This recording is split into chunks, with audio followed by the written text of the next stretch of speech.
Open this meeting of the Planning Commission. We'll start with approval of the minutes. Do I have a motion from the last meeting? I have a correction to the minutes. Okay. Do we do that? Again, I'm going to just say I'm new, so maybe I don't know. I don't know exactly what the, On the second page, second paragraph, I believe Commissioner Tuttle asked if there was anything passed in the legislative session, not pasted. oh, okay, that's probably correct. And I wanted to clarify on the first application we heard about the modification of the conditional use permit for the YWCA fence. I was not just asking about what the conditional use is. I was clarifying that the ordinance upon which staff was relying to recommend approval of the application was not a sufficient ordinance on which we could rest our approval if we wanted to approve. So it was not just an inquiry about the conditional use. It was actually, I think, substantively important because I was pointing out that that ordinance did not apply in the way that staff intended it for it to. Okay, how do we, does that become part of a motion with those corrections?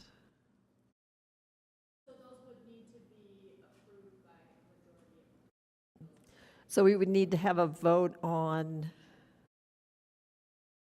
incorporating those suggestions from Commissioner Gale. Correct. And do that before we approve the minutes? Sorry, what was the question? And do that, have that vote before we approve the minutes? Correct. Okay. So Commissioner Gale, would you like to make a motion to incorporate your comments? You bet. I move that we approve the minutes, given that they incorporate the comments I just made on the record. I'll second that motion. Okay, we have a motion by Commissioner Gale and a second by Commissioner Christensen. Commissioner Christensen, Yes. Commissioner Paredes, I'll vote yes. Commissioner De Oliveira, Yes. Commissioner Shearer, I will abstain. I was not there. thank you. Commissioner Burrows, Yes. Commissioner Gent, Yes. Commissioner Barry, Yes. Commissioner Tuttle, Yes. and Commissioner Gale. Yes. Okay. That motion passes. Madam Chair, are you going to vote? Huh? Are you going to vote? Yes. Yes, yes. Thank you.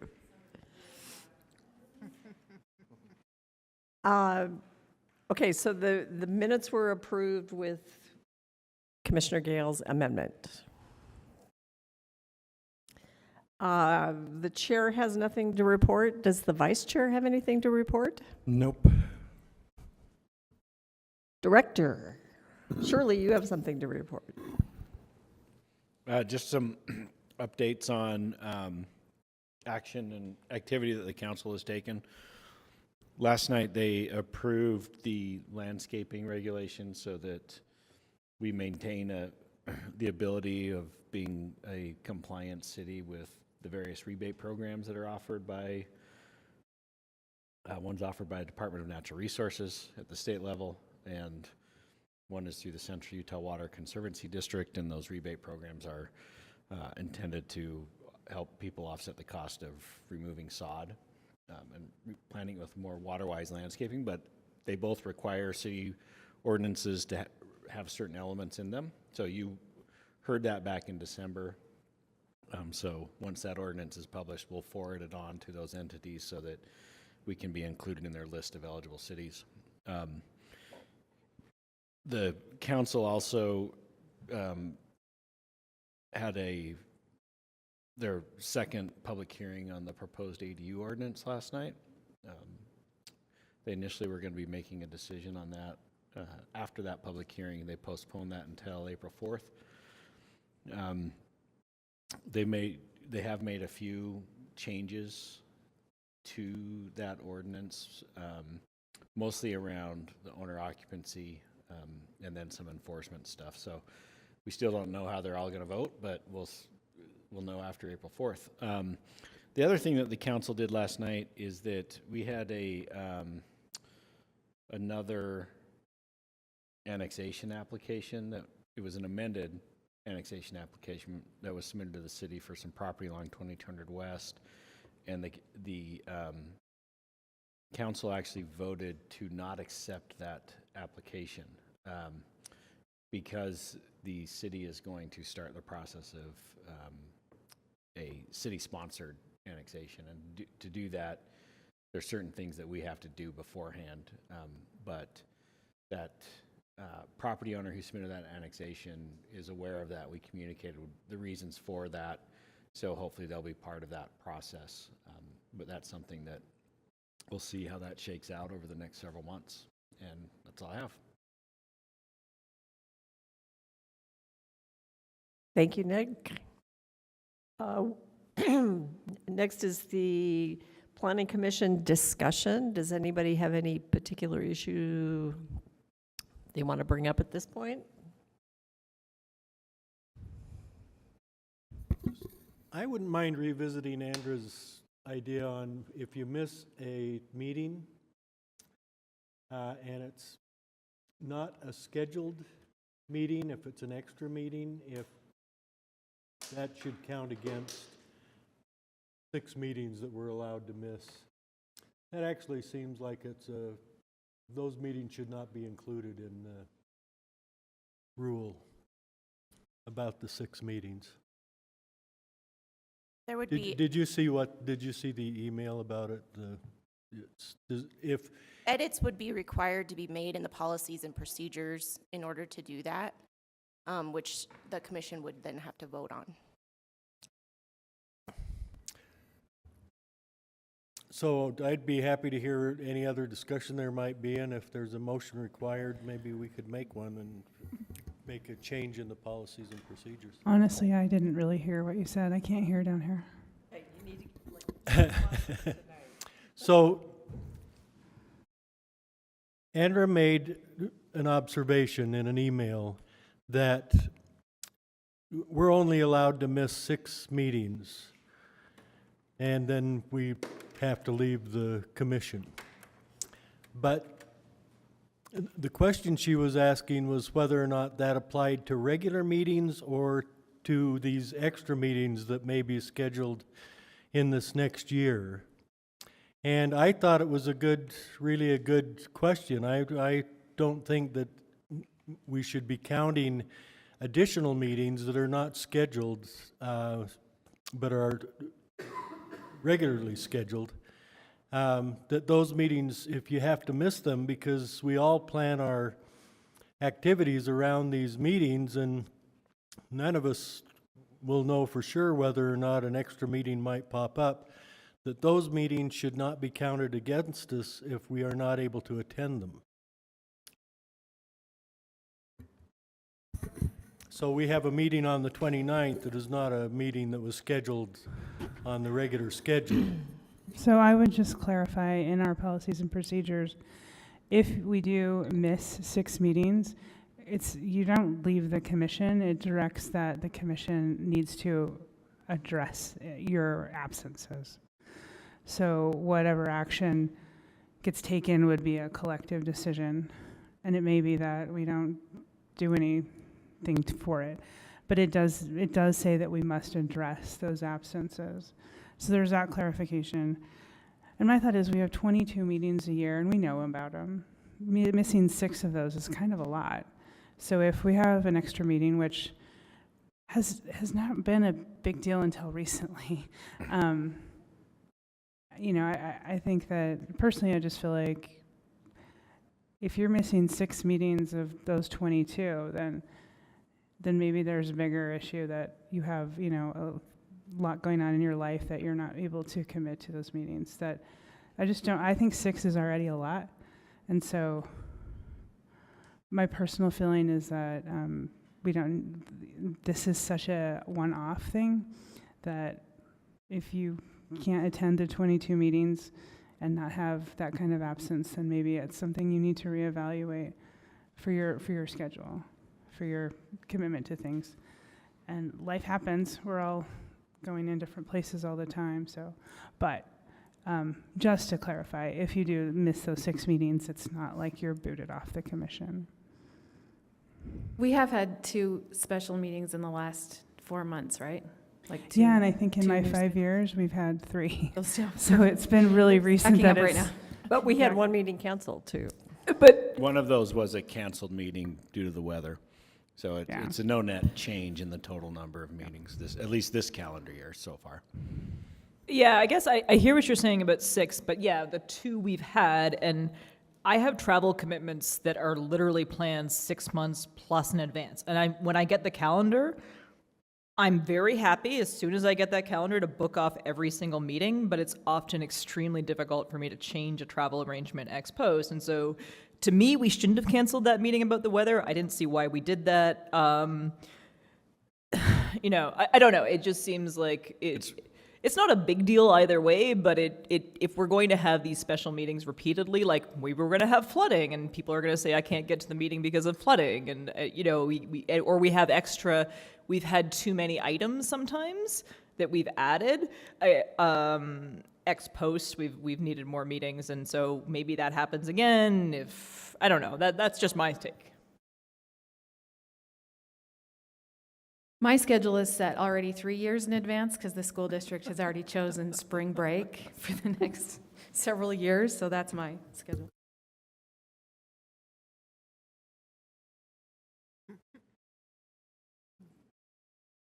Okay, I don't think there's anything that we really need to do about it. We can talk to staff, and if we need to amend the policies and procedures, we'll take a look at it. But I think the idea is just to make sure people get here as much as possible. And if you have like travel commitments or something like that, that's fine. We can work with that. So, okay, let's move on. Anybody have anything else? Just quickly? Okay. We'll move on to the portion of the meeting where we'll have public hearings. So the first item in the public hearing agenda is a conditional use at approximately 1163 South Lake Street, PLN PCM 2022-01158. Megan, take it away. Give me just 1 second, and I will. Okay. And I will remind you, you need to get up close to the microphone tonight so we can hear you. Aubrey, will you come log me in?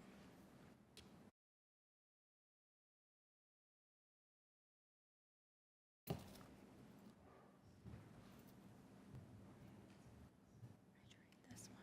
Yeah. Is that it?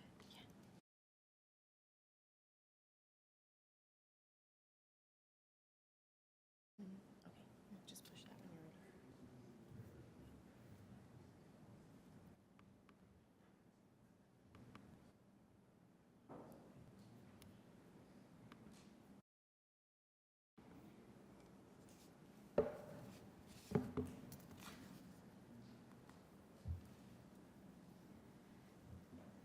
Right. This is a request from Eric Egnoff on behalf of the property owner Jennifer Cleveland.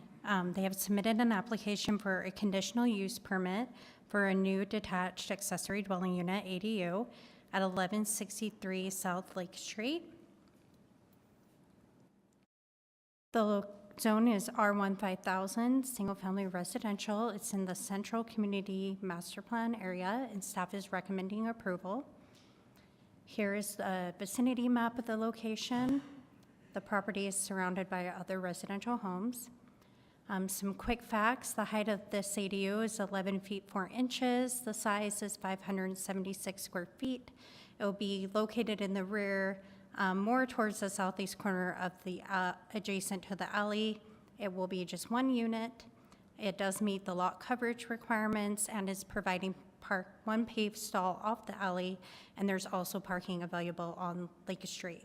Also, there are no overlays that are applicable that would impact the design or requirements of the ADU design. So here are some site photos. Here is the front of the property, a view of Lake Street, a view of the alley access, and an aerial view of the property. The key considerations for this request is the zoning standards for ADUs, the conditional use standards, and whether or not this proposal is consistent with the master plan. Staff found the proposed ADU is consistent with Plan Salt Lake, the growing SLC housing plan, and it meets the goals and policies of the Central Community Master Plan, such as to provide more housing opportunities for a range of family members and income types, opportunities for smarter and more creative development practices to better serve the community. Here is a summary of the standards of review. It is included in and attached in your staff report. As you can see, it does comply. And so again, staff is recommending approval and found the project has no detrimental effects that are expected. That's it. That's it. Is your applicant here? They are not. They asked that I present in their behalf. Okay, so are there any questions for Megan on this item? Okay, hang tight. I'll open the public meeting on this item. Is there anyone in the audience who wishes to speak on this item? Okay, if you would like to speak, go up to the microphone, state your name for the record, and you'll have 2 minutes. I'm the chair of ELCO. Oh, okay, then you get 5. Get down close to the microphone, because we got to get you picked up on the recording, so. Hold Yeah, on, I think hold it's on not just a on. minute. Huh? I don't think it's on. Just hang tight, they need to get the microphone on.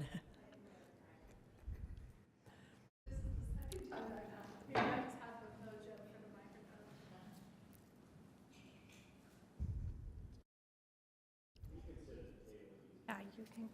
Sure, if you want to come up here and use this microphone, you can do that. Okay. Just push the little button in there, when the green light comes on, then.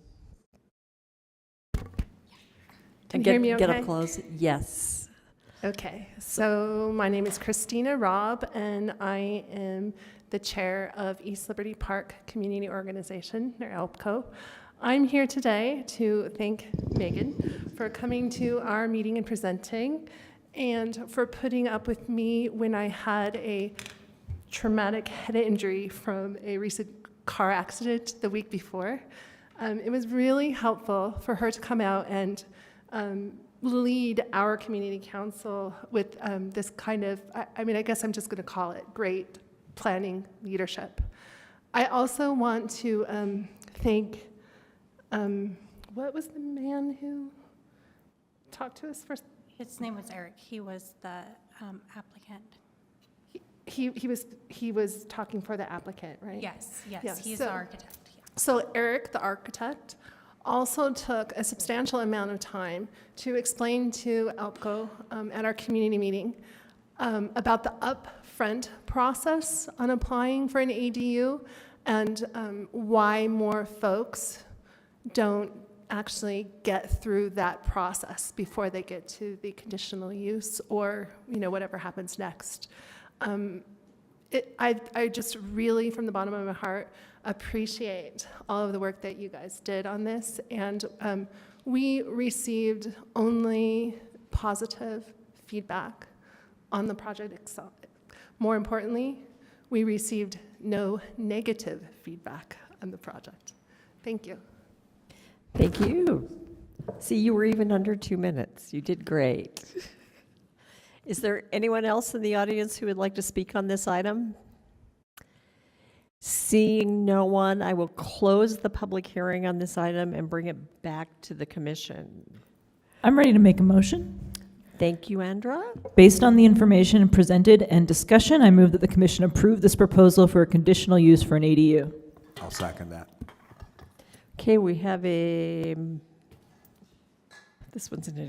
motion by Andra and a second by Commissioner De Oliveira.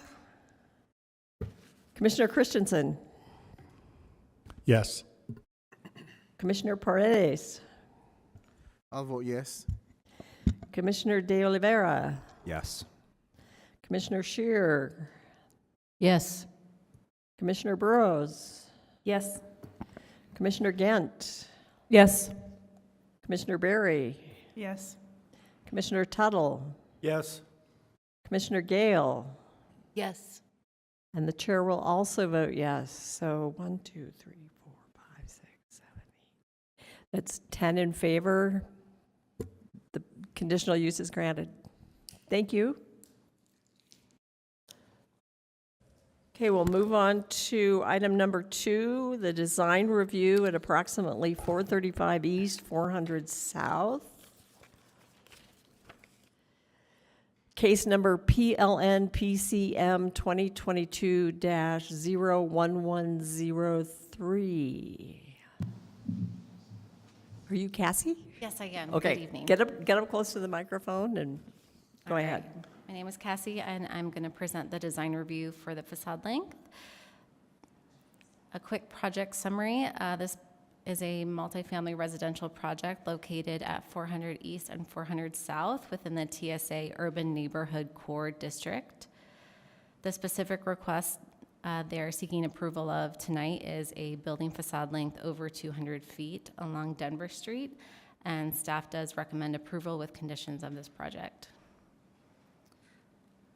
Here's a rendering of the proposed project. This is a proposed 156 residential units with 126 parking stalls.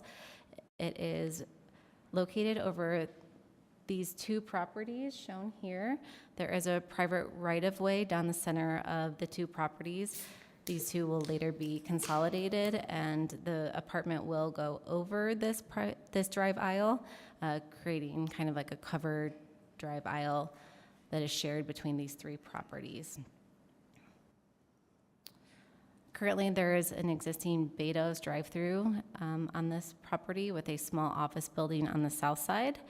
There's also a Reagan billboard located at this property. The lease for this billboard does end this year, and according to the applicant, this billboard will be demolished before the construction of this project. As you can see from this photo, kind of like the existing apartment complex to the west kind of blocks the visibility of this billboard from 400 South. So it's not the best, most useful billboard anyway. So their specific request is for the over 200 length facade along Denver Street. As you can see, this building facade is broken up into 5 distinct sections, and I will go through the design standards here. There's a more complete review of the design standards in the staff report, so I'm only presenting the ones that are directly related to the 200 length facade. So the design standards do require that building facades over 200 feet will include changes in vertical plane, material changes, and massing changes. You can see over the drive aisle here, there's a 33-foot section that is recessed 5 feet back. And then again, this tail end of the building is recessed 10 feet back. So it does have changes in vertical plane that make it look like, from the street view, that there are multiple buildings developed here. There are differences in material changes throughout the building. The ground floor use is brick veneer, and brick veneer is also located on the 400 South facade as well. And then it changes to fiber cement paneling with different color schemes throughout the building. And then the massing changes help articulate these with the material changes to create these 5 distinct sections. The design standards also require pedestrian interest on the ground floor. So this is the rendering of the 400 South facade, which they're providing a plaza with tables, landscaping, and a meeting area as an entrance to their lobby. Along the Denver Street facade, there's also glass and transparency into the lobby, mailroom, and co-working space.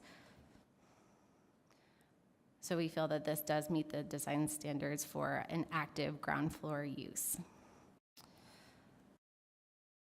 The design standards also require that the building masses are divided into heights and sizes that relate to human scale and the surrounding buildings.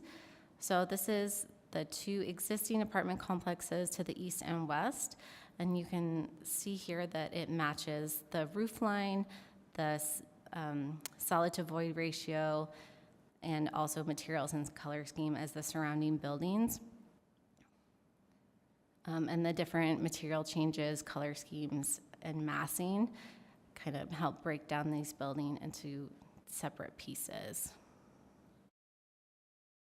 So staff does recommend approval with just one condition of this project, and I believe the applicant is here tonight.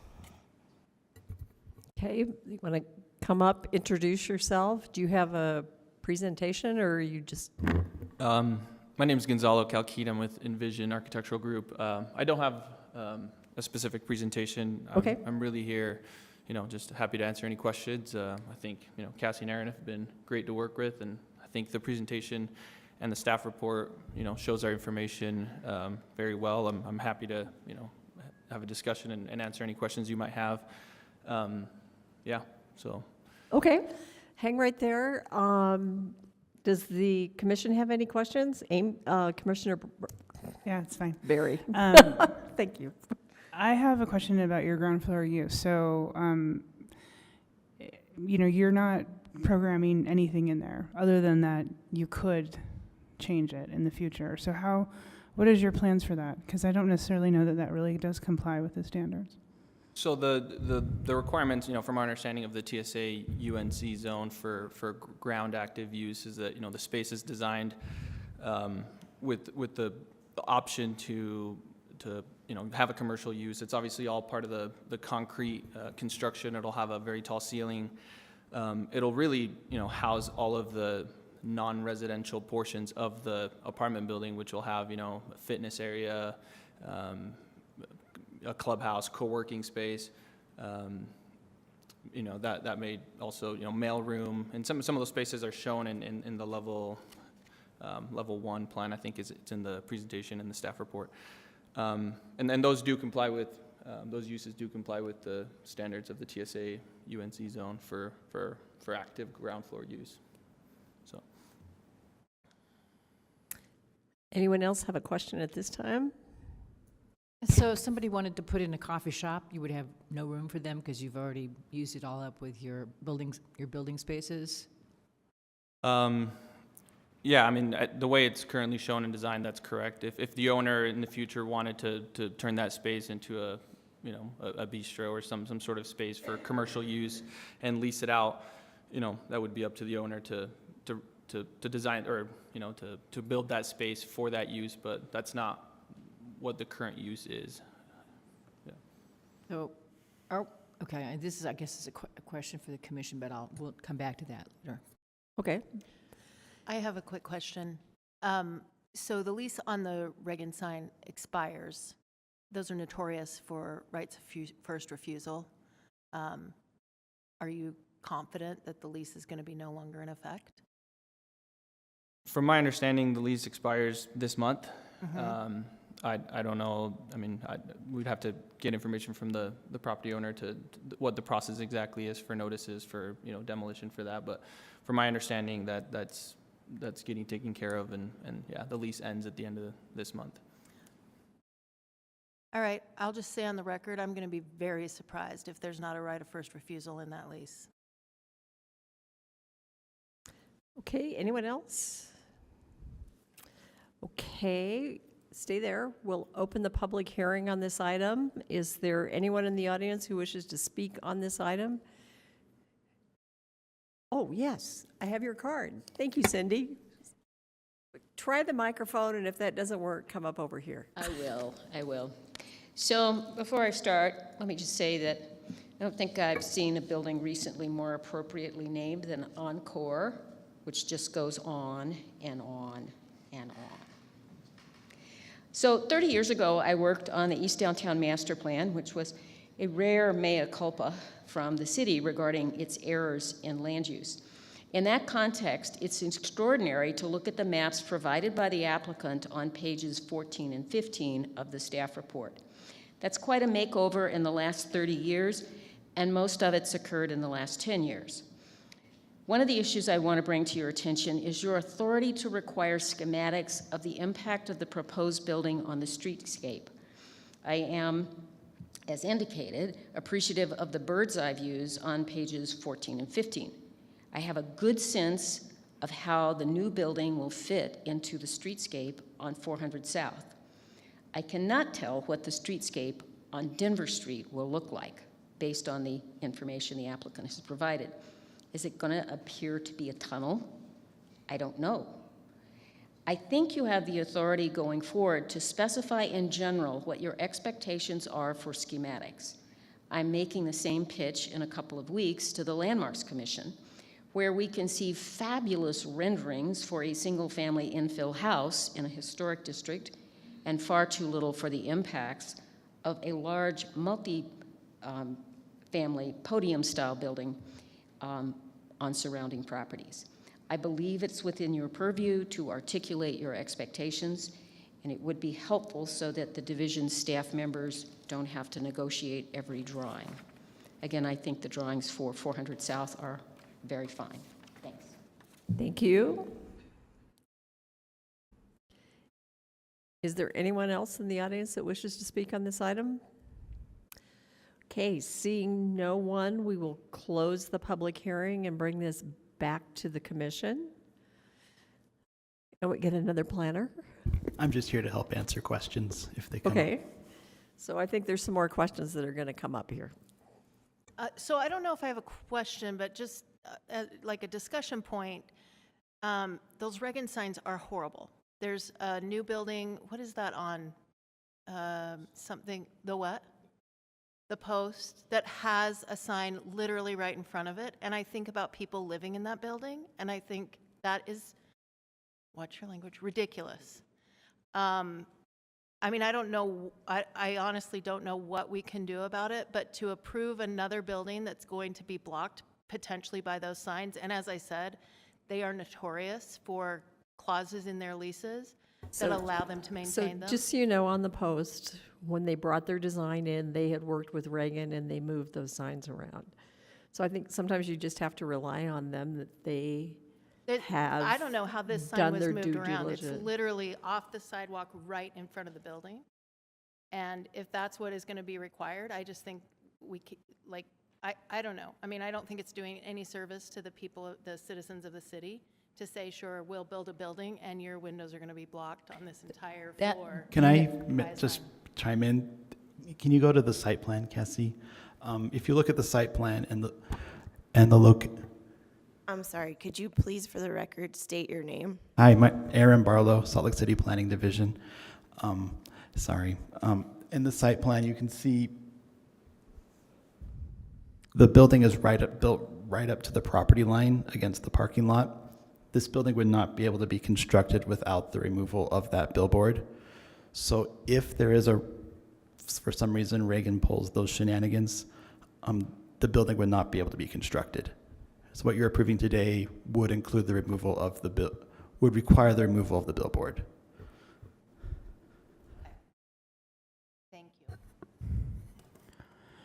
Just to complete the discussion about the other project, the Post, that entire thing, which has tons of housing and all kinds of, would not have been built if they hadn't been able to accommodate the billboards, because the billboards, as you know, have the right to refuse to be moved. And so they have a lot more power.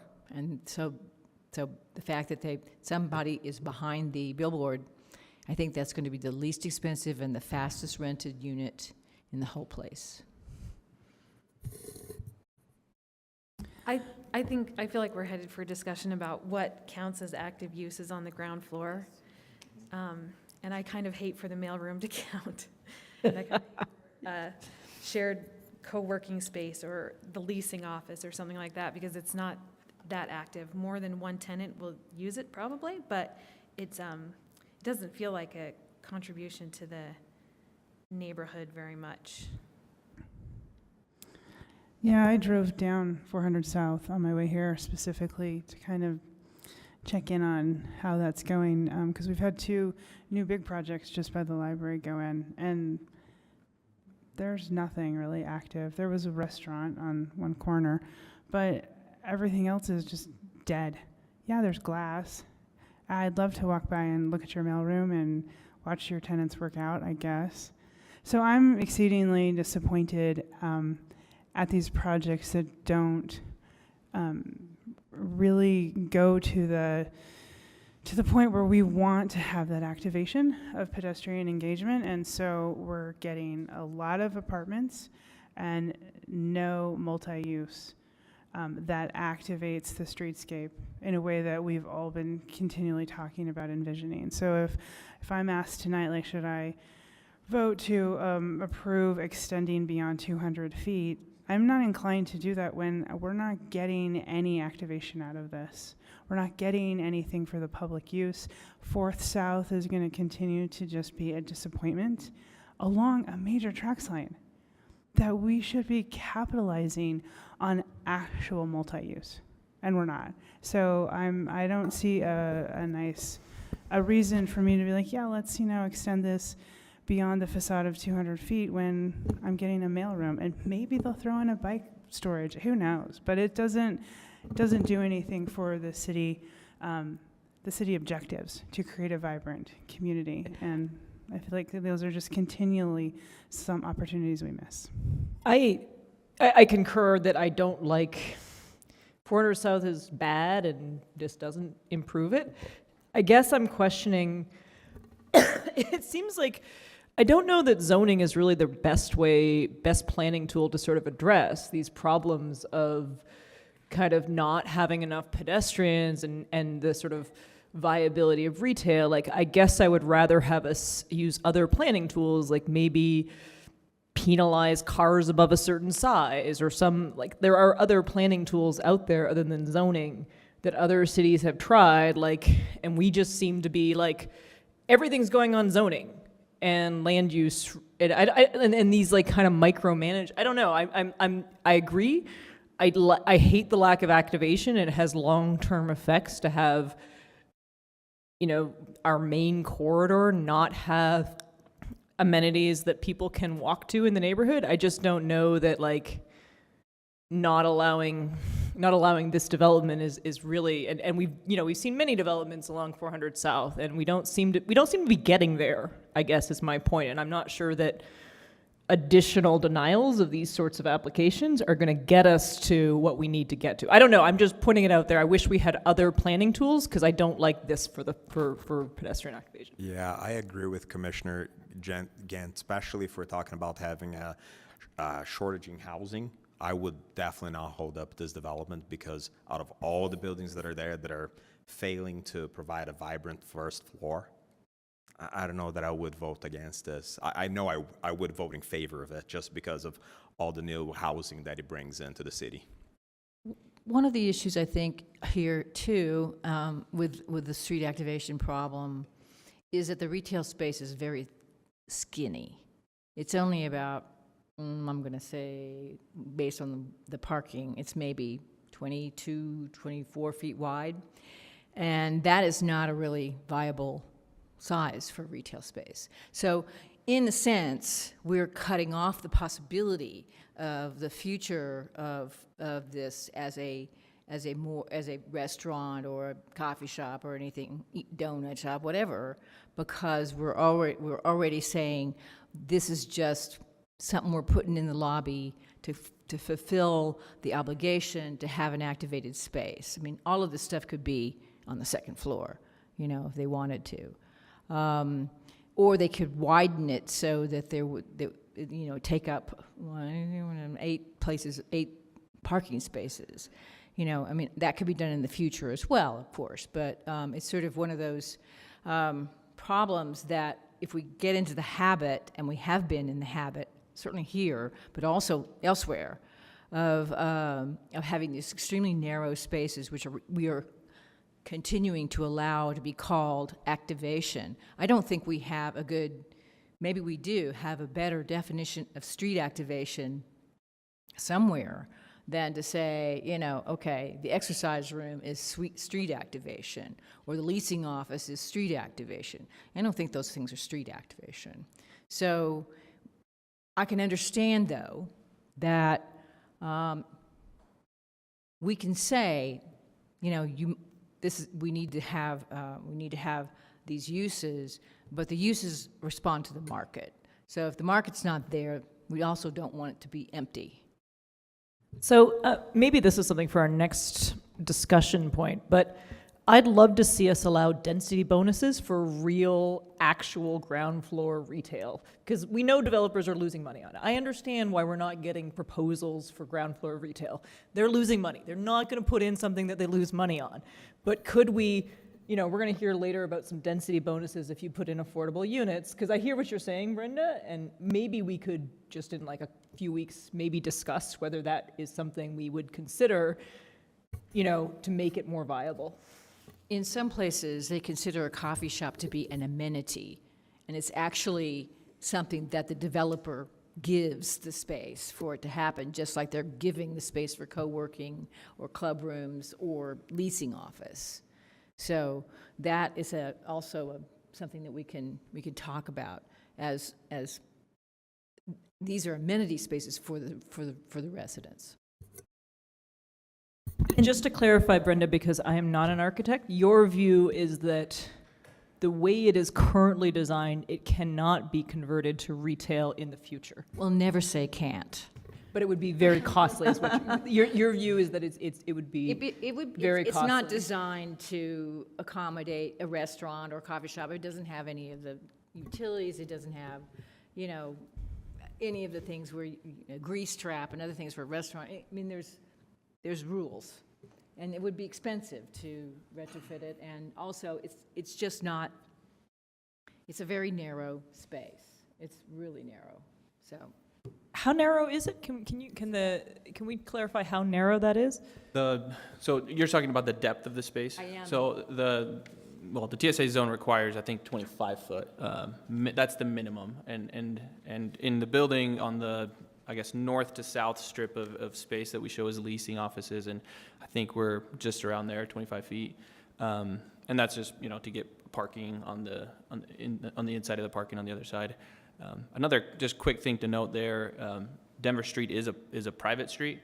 I know that the TSA requirements require the ground activation along both public and private streets, but just as a note, that is a completely private street, and you know, our property does have a right-of-way over that entire piece, just as a small side note, but yeah, hopefully that answers your question.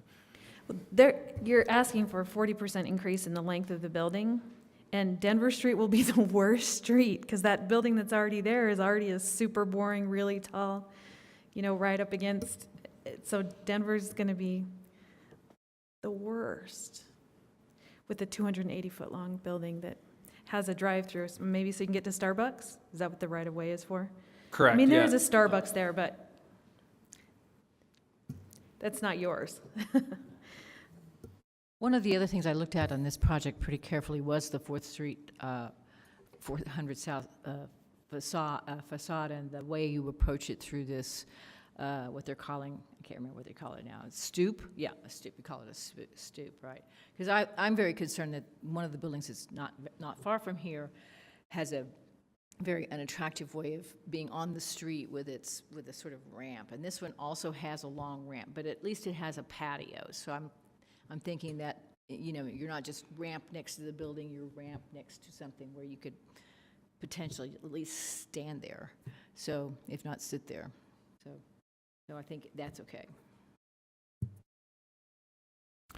I will just say, I walk this street frequently, and there are, I mean, I think maybe we've already covered this, and so I'm just repeating, but There are a lot of retail spaces that I think are intended to be activating for the street, and none of them are full. None of them. I mean, there's the new one up here on the corner that's like a market restaurant bar, and I think it'll be interesting to see how well it succeeds, and maybe that's because they left sufficient space that they could actually rent that out. But you look, you know, for example, at the Quattro, there's just empty space that is just kind of a collecting space for trash out in front of that. I mean, there's nothing that activates that. I also think, quite frankly, 4th South is just hard. There's no parking between the traffic and the sidewalk. There's barely any break between where you're walking and where traffic is speeding by. I mean, I don't care what the posted speed limit is there. It is speeding by all the time. I can barely walk dogs up and down that street without, you know, one of us having to step off, you know, one side or the other. And so I just think, you know, I just want to make note of all those considerations, because it does fit in with all of the rest of what's been allowed there. And the street activation piece is, we've got tons of things already that we tried to get activating space in, and it's not activated. So that's all. I don't know that I have any answers for that. I just want to bring it up. We're still recovering from COVID in that regard, and so some of the stuff that's come online in the last 3 or 4 years will recover. Let's just, yeah. You know, these things take time to develop. It really, I remember when I first moved here 20 years ago, we were talking about how 4th South was going to just pop right into being because of the new tracks. And, you know, here it is 20 years later, and it's popping into being, but it's taken 20 years. Taking time, yep. Yeah. I think it fits perfectly with the neighborhood. Yep. Which is not a great corridor. I think that's just the reality of Exactly 4th true. South, is that it's just kind of a planning fail. And I don't know that, like, denying one more building that is as bad as all the others, it really makes a difference. I don't know if that's very optimistic, but. Yeah, I just want to say that I share all the same concerns that my fellow commissioners are expressing, but I don't feel like this is the project for us to try to change that with. So if no one else has any other comments, I'd like to make a motion. Based on the information presented and discussed, I move that the Planning Commission approve the proposed design review with the conditions listed in the staff report. A second. Okay, we have a motion by Commissioner Christensen and a second by Commissioner Shearer. Commissioner Gale? Yes. Commissioner Tuttle? Yes. Commissioner Berry? No. Commissioner Gent? Yep. Commissioner Burrows? Yes. Commissioner Shearer? Yes. Commissioner De Oliveira? Yes. Commissioner Paredes? I'll vote yes. Commissioner Christensen? Yes.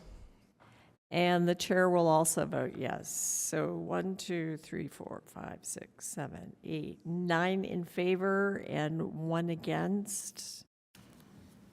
You got your approval.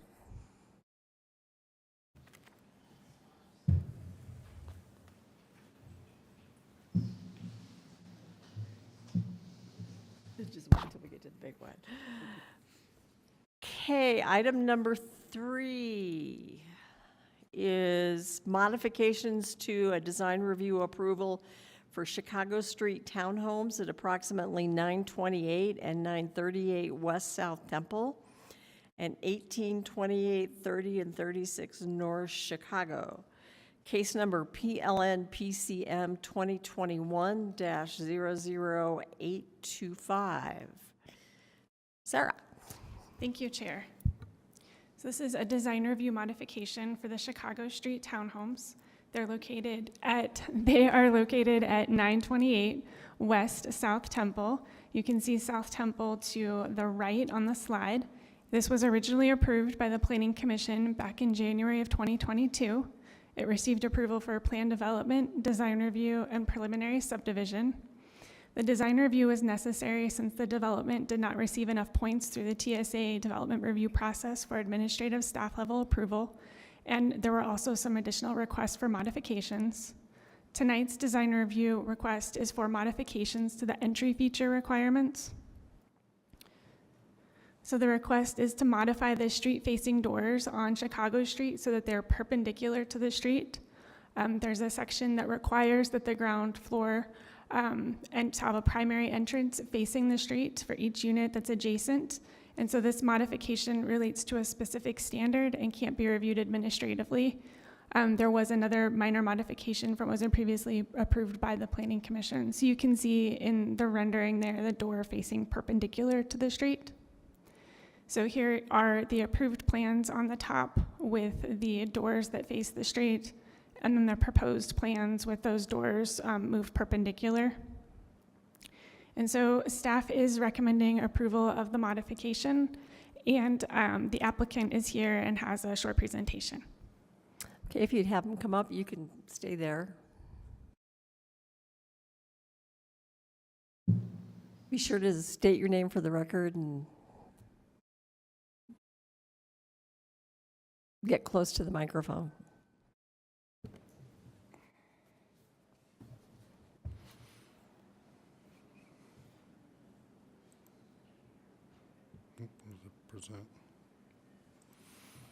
Yeah, my name is Jared Hall. Good evening. My presentation is super short, just a couple of slides showing kind of what was approved versus what we're proposing. We feel it's a pretty minor modification. The intent of this code is to help engage the streets and the sidewalk condition. So the view right now is what was approved. And then with the new door location from the sidewalk, you start to see those doors better versus they would be very perpendicular to you otherwise. This is a view looking the other direction on the thing. In neither condition can you see doors, so that's really not a change. And then from across the street, in the previous condition, you could see the doors, but now in the new condition, you only see them at kind of an angle.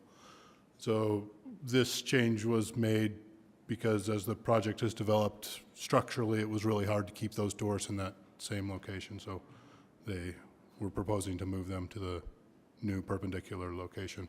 And we feel it provides just as good of street engagement. So that's all I have for you tonight. Okay, are there any questions for staff and the applicant at this time?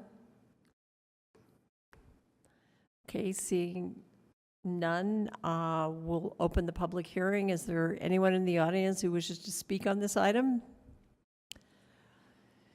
Okay, seeing no one, I'll close the public hearing and bring it back to the commissioners. I'm ready to make a motion unless someone, okay. Based on the information presented and discussion, I move that the commission approve this application based on staff's recommendation. I second. Okay. So we have a motion by Commissioner Christensen and a second by Commissioner Gale. Commissioner Christensen. Yes. Commissioner Paredes. I'll vote yes. Commissioner De Oliveira. Yes. Commissioner Scheer. Yes. Commissioner Burrows. Yes. Commissioner Gent. Yes. Commissioner Berry. No. Commissioner Tuttle. Yes. Commissioner Gale. Yes. Okay, 1, 2, 3, 4, 5, 6, 7. Oh, and the chair votes yes. 1, 2, 3, 4, 6, 7, 8, 9 in favor and 1 against. Thank you. You got your approval. Thank you. Can we have a 5-minute break? Well, if you insist. Okay, we'll take 5 minutes.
can we settle down again and take your seats and get ready for the next item? We'll have to fight it out, I guess. So item number 4 is a zoning map and text amendment at approximately 754 South State Street. Case number PLN PCM 2022-01109. Amanda. Hello.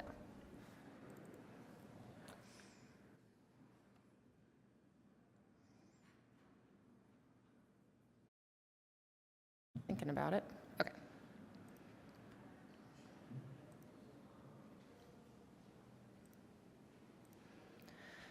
All right, thank you. I'm here to present a zoning map amendment and text amendment for the property at approximately 754 South State Street, otherwise known as the former Sears site. There's 2 requests as part of this petition. The first request is to rezone 10 parcels from D2 Downtown Support District to D1 Central Business District.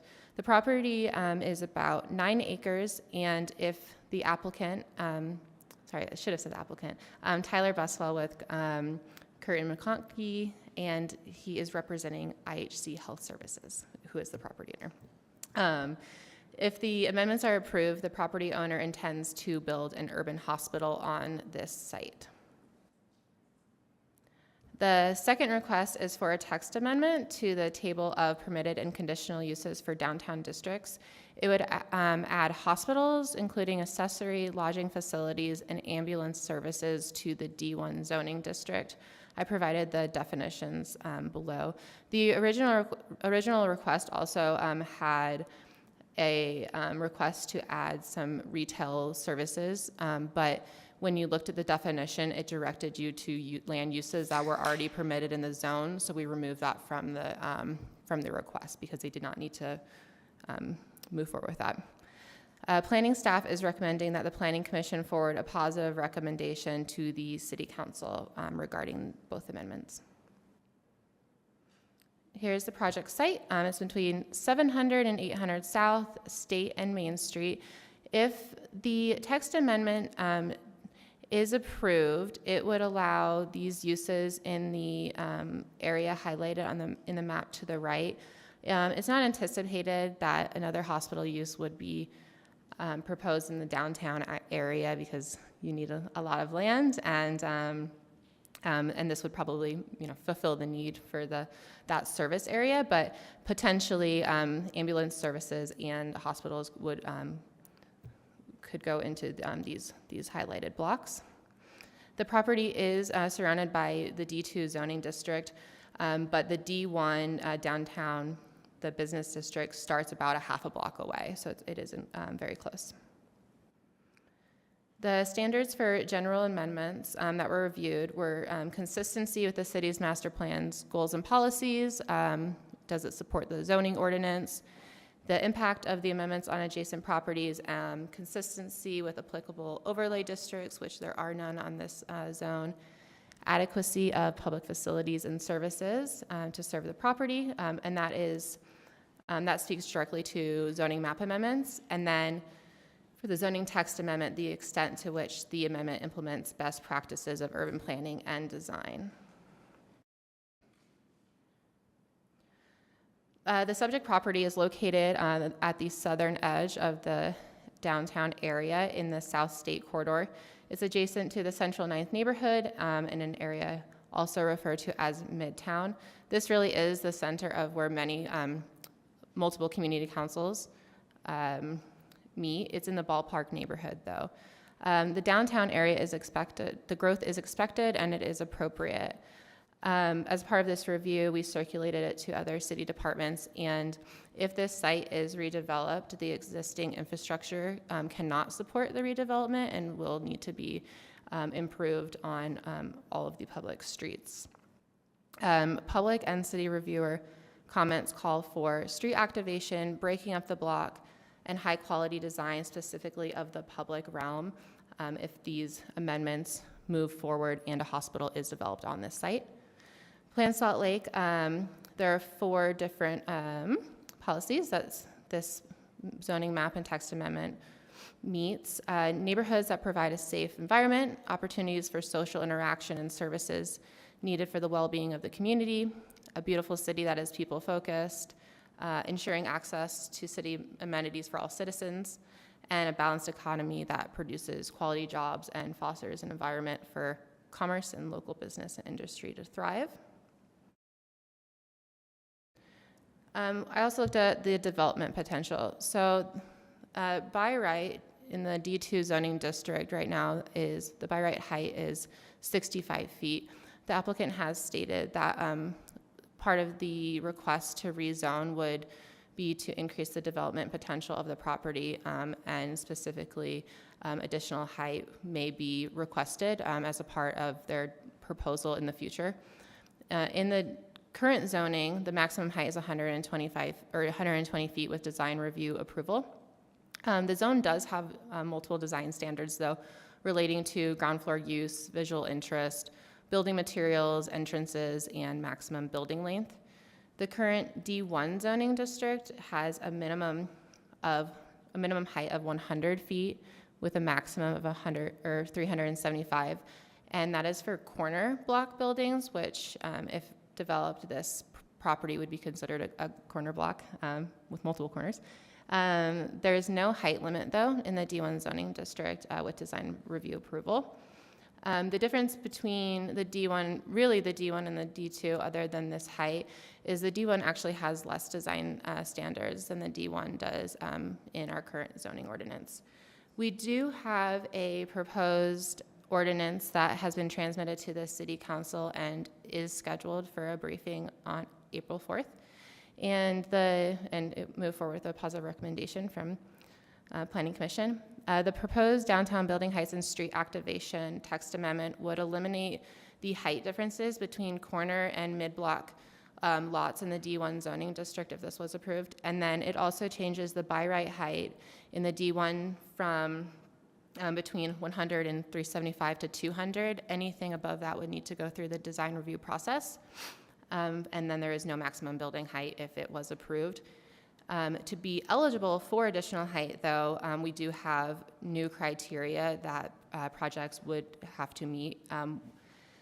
They would need to meet one of 5 different options, so providing a mid-block walkway or affordable housing incentives, additional ground floor use above and beyond, which is what's required in the underlying zone, providing a restrictive covenant for a building older than 50 years, which wouldn't apply here, or providing 500 square feet of open space that's privately owned but publicly accessible.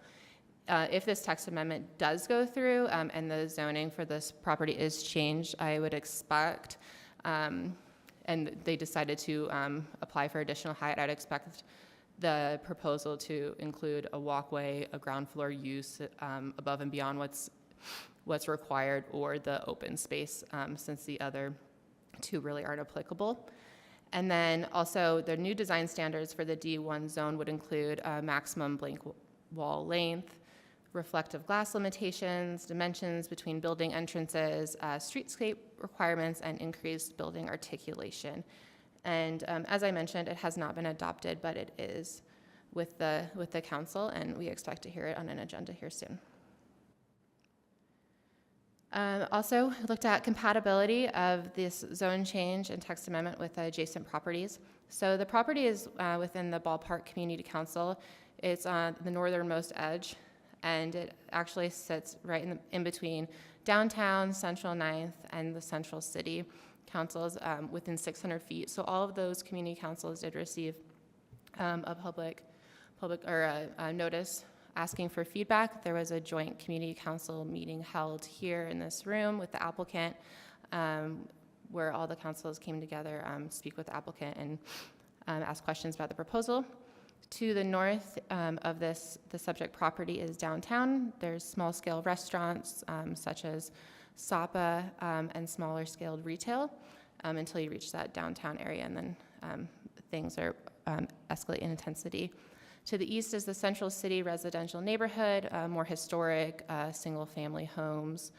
To the south, medium-density residential, commercial car dealerships along State Street, as well as the west, It's an older single-family neighborhood, but transitioning to more medium-density residential. Here's some site photos.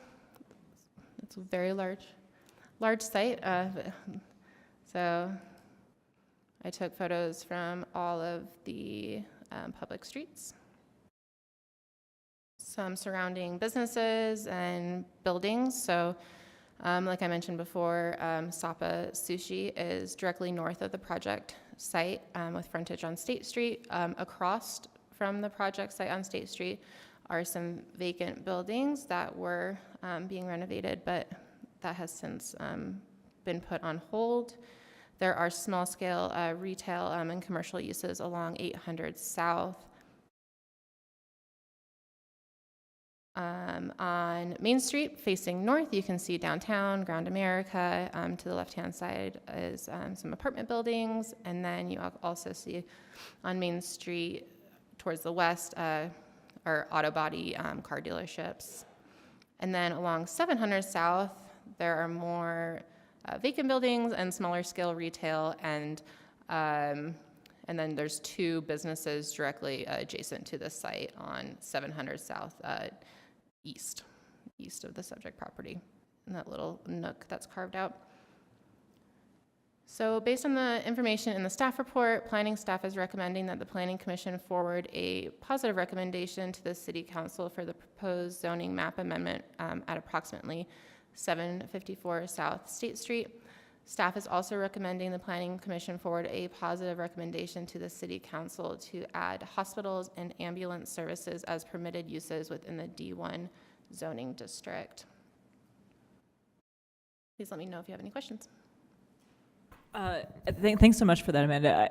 Can you just clarify once again what is required in terms of mid-block walkways in D2 versus D1, and what the change? You mentioned something about the change in the text amendment regarding mid-block stuff. Yeah. So what I was speaking to was going through the design review process for additional height, and then the references I have are for the D1 zone. So on the bottom of the screen, all of these would be, these are the changes made to the D1 zone, so they'd be applicable if the zoning was changed. But projects requesting additional height, one of the options they have is to include a mid-block walkway that's not already called out on a master plan, which there's not one in the downtown master plan on this property.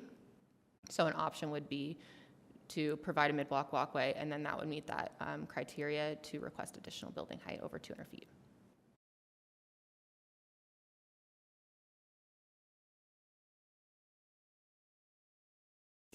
Are you okay? I have a question, Amanda. If they don't request additional height, then the mid-block walkway wouldn't be a negotiation item. They currently in the D1 zoning district also get 200 feet without putting in a mid-block walkway. Yes. 120. So we'd be changing this to 200 feet. Potentially, yeah. Technically, we're changing it to 375 at this point, because that hasn't passed, right? Right, and that's what I just wanted to speak on. I provided this information just because it has been transmitted to the City Council, and we are so close to hearing it. So I just wanted to compare the two zoning districts as is, which is the above, and then speak to what could happen if this moves forward, which we expect it to. There could be changes, but the proposal will most likely develop under a different. Gotcha. Okay, so the only thing that's being changed in the text amendment is the approved uses. Yep. That's all that's being changed. Ambulances and hospitals, adding that to the D1 Okay, zoning. sorry. Thanks, folks. Appreciate you indulging me. We have a definition of hospital use here. How broadly is that? How broad do you think that definition is? Would you be able to include a rehab facility in that definition? Would you be able to include, what other kinds of uses? I mean, we all think of hospital like a gigantic building with gigantic everything, but how flexible is the definition of that use, and do we use that use anywhere else in the city? Yeah, so I have a question about that. We do have hospitals. Are you asking what zones they're permitted in? No, I'm actually asking from the definition that we have of hospitals. You said, well, we're not going to build another hospital. That's only if you think of hospital as this gigantic thing with the ambulance coming and going and all that. But if you think of it as a rehab facilities or a small, something else much smaller scale, could still sneak in under a hospital definition, not sneak in, that's not the right word to say, but could come, you're saying that this is probably the only thing in the D1 that would happen, and you're right, if you're thinking of hospitals as a 20-story building, with ambulances and stuff coming and going. But if you're thinking, but if somebody clever says, oh, well, this thing I've got here going, that I've got this little clinic with a rehab center and, a bunch of other stuff hanging around here, it's not that I object to that kind of use, I just want to know what it is we're changing here that might have significance for the rest, because we're not just changing it on this site. No. We're changing D1 period, right? I want that's Yes. so. Yeah, I'm happy to answer that. So we have other land use definitions in our code for those like healthcare facilities, like what you described.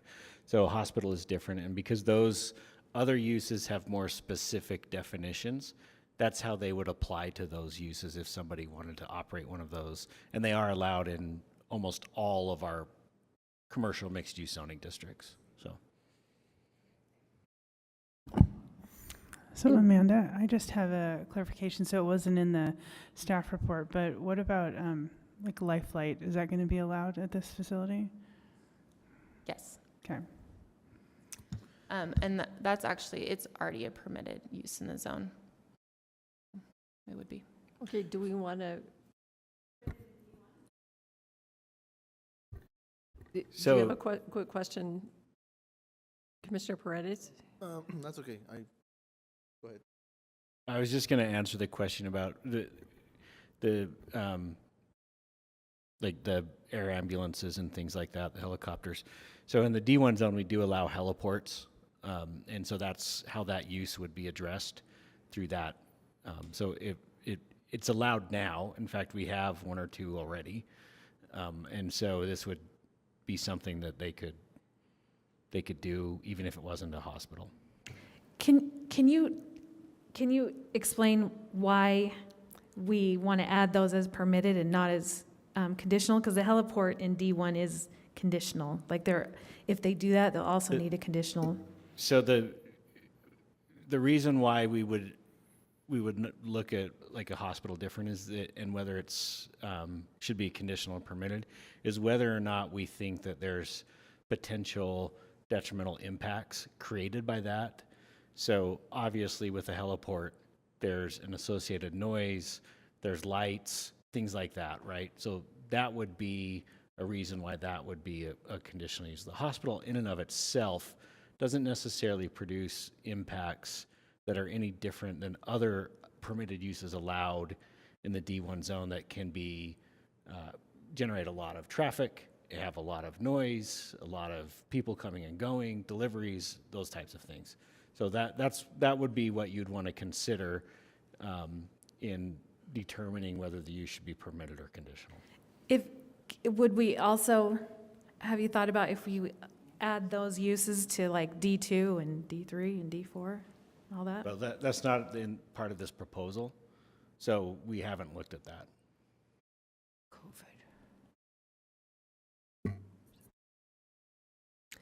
Okay, is your applicant here? Yes. And they are I'm here. assuming they have a presentation. Yes, let me pull it up. So come up, be sure to state your name for the record. Hello, I'm Heather Wall. I am the CEO and administrator of LDS Hospital up in the Avenues. Bentley Pay, I lead Intermountain's real estate portfolio work, and including the acquisition of this site. So, do you have it? Oh, perfect. Yeah, you can just tell me and I'll switch it over. Okay. Fabulous, thank you. First of all, thank you for being here, and thank you, Amanda, for the excellent work on the staff. Really appreciate all the work that goes into that, and want to say thanks to the community who has been very engaged with us on this project. We've had a lot of discussions and really appreciate the input from our community members. I'm excited to be here to talk about this project tonight. How do we advance those slides? Perfect. As Heather introduced herself, she would also have clinical and administrative leadership over this site in the future if we're allowed to build the services here. We also have other members from Intermountain here, other leaders that we may call on to ask questions if they get really specific, but most of them Heather and I should be able to answer. I won't add too much. Amanda did a great job in the staff presentation, but maybe a little context as to how we got here on this site. When we started looking for places where we may build these types of services and facilities, these are some of the considerations that we looked at in selecting this site. And so first and foremost is access for our patients to receive these services and access our facilities. This site obviously is close to the freeway, surrounded by 4 streets of different ingress and egress, as well as the public transportation on close to the new track stop and the State Street bus line, which we understand is one of the most used bus lines in the city. So it really hit on all those factors for us on access. We also wanted to make sure we were picking a site where we thought the city would be supportive in terms of revitalizing an area, anchoring development for the city and being a benefit to the city. We thought this site hit that criteria as well. Another really important factor when you start thinking about trying to assemble that much acreage in an urban setting can be really difficult. We were really excited by this opportunity to pick up this much acreage at one time, as opposed to having to get half an acre every 3 or 4 years and assemble that, which would have been really difficult. So it really was an excellent opportunity for us to pick this site. And then, of course, adequate acreage. And we'll talk a little bit about that. When we say adequate, that factors in it to this being an urban hospital, right? It's very different than any of our other hospital sites. So in relative terms, it's a very small amount of acreage, but in terms of being in an urban area, it was gave us a lot of flexibility on the size. And then, of course, locating it in a place where we are able to recruit physicians to practice at this location was important to us. And if Heather, you want to add to that later, please go ahead.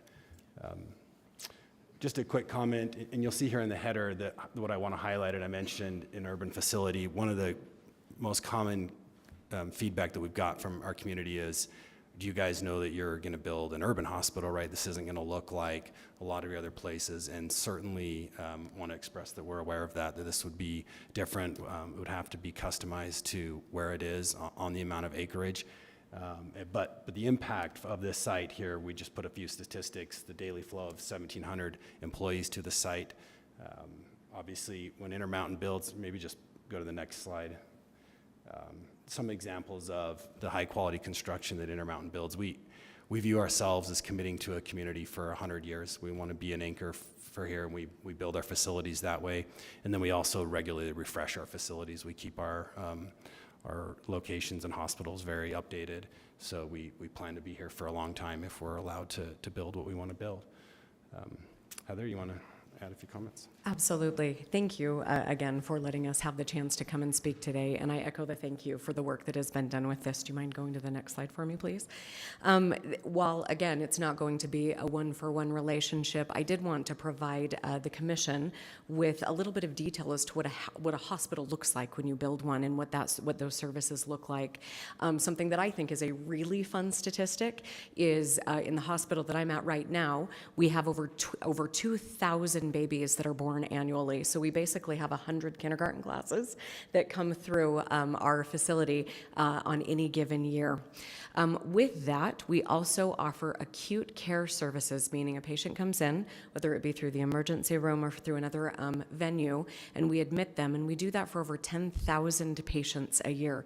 And that is the service that we provide to the community. That is our job.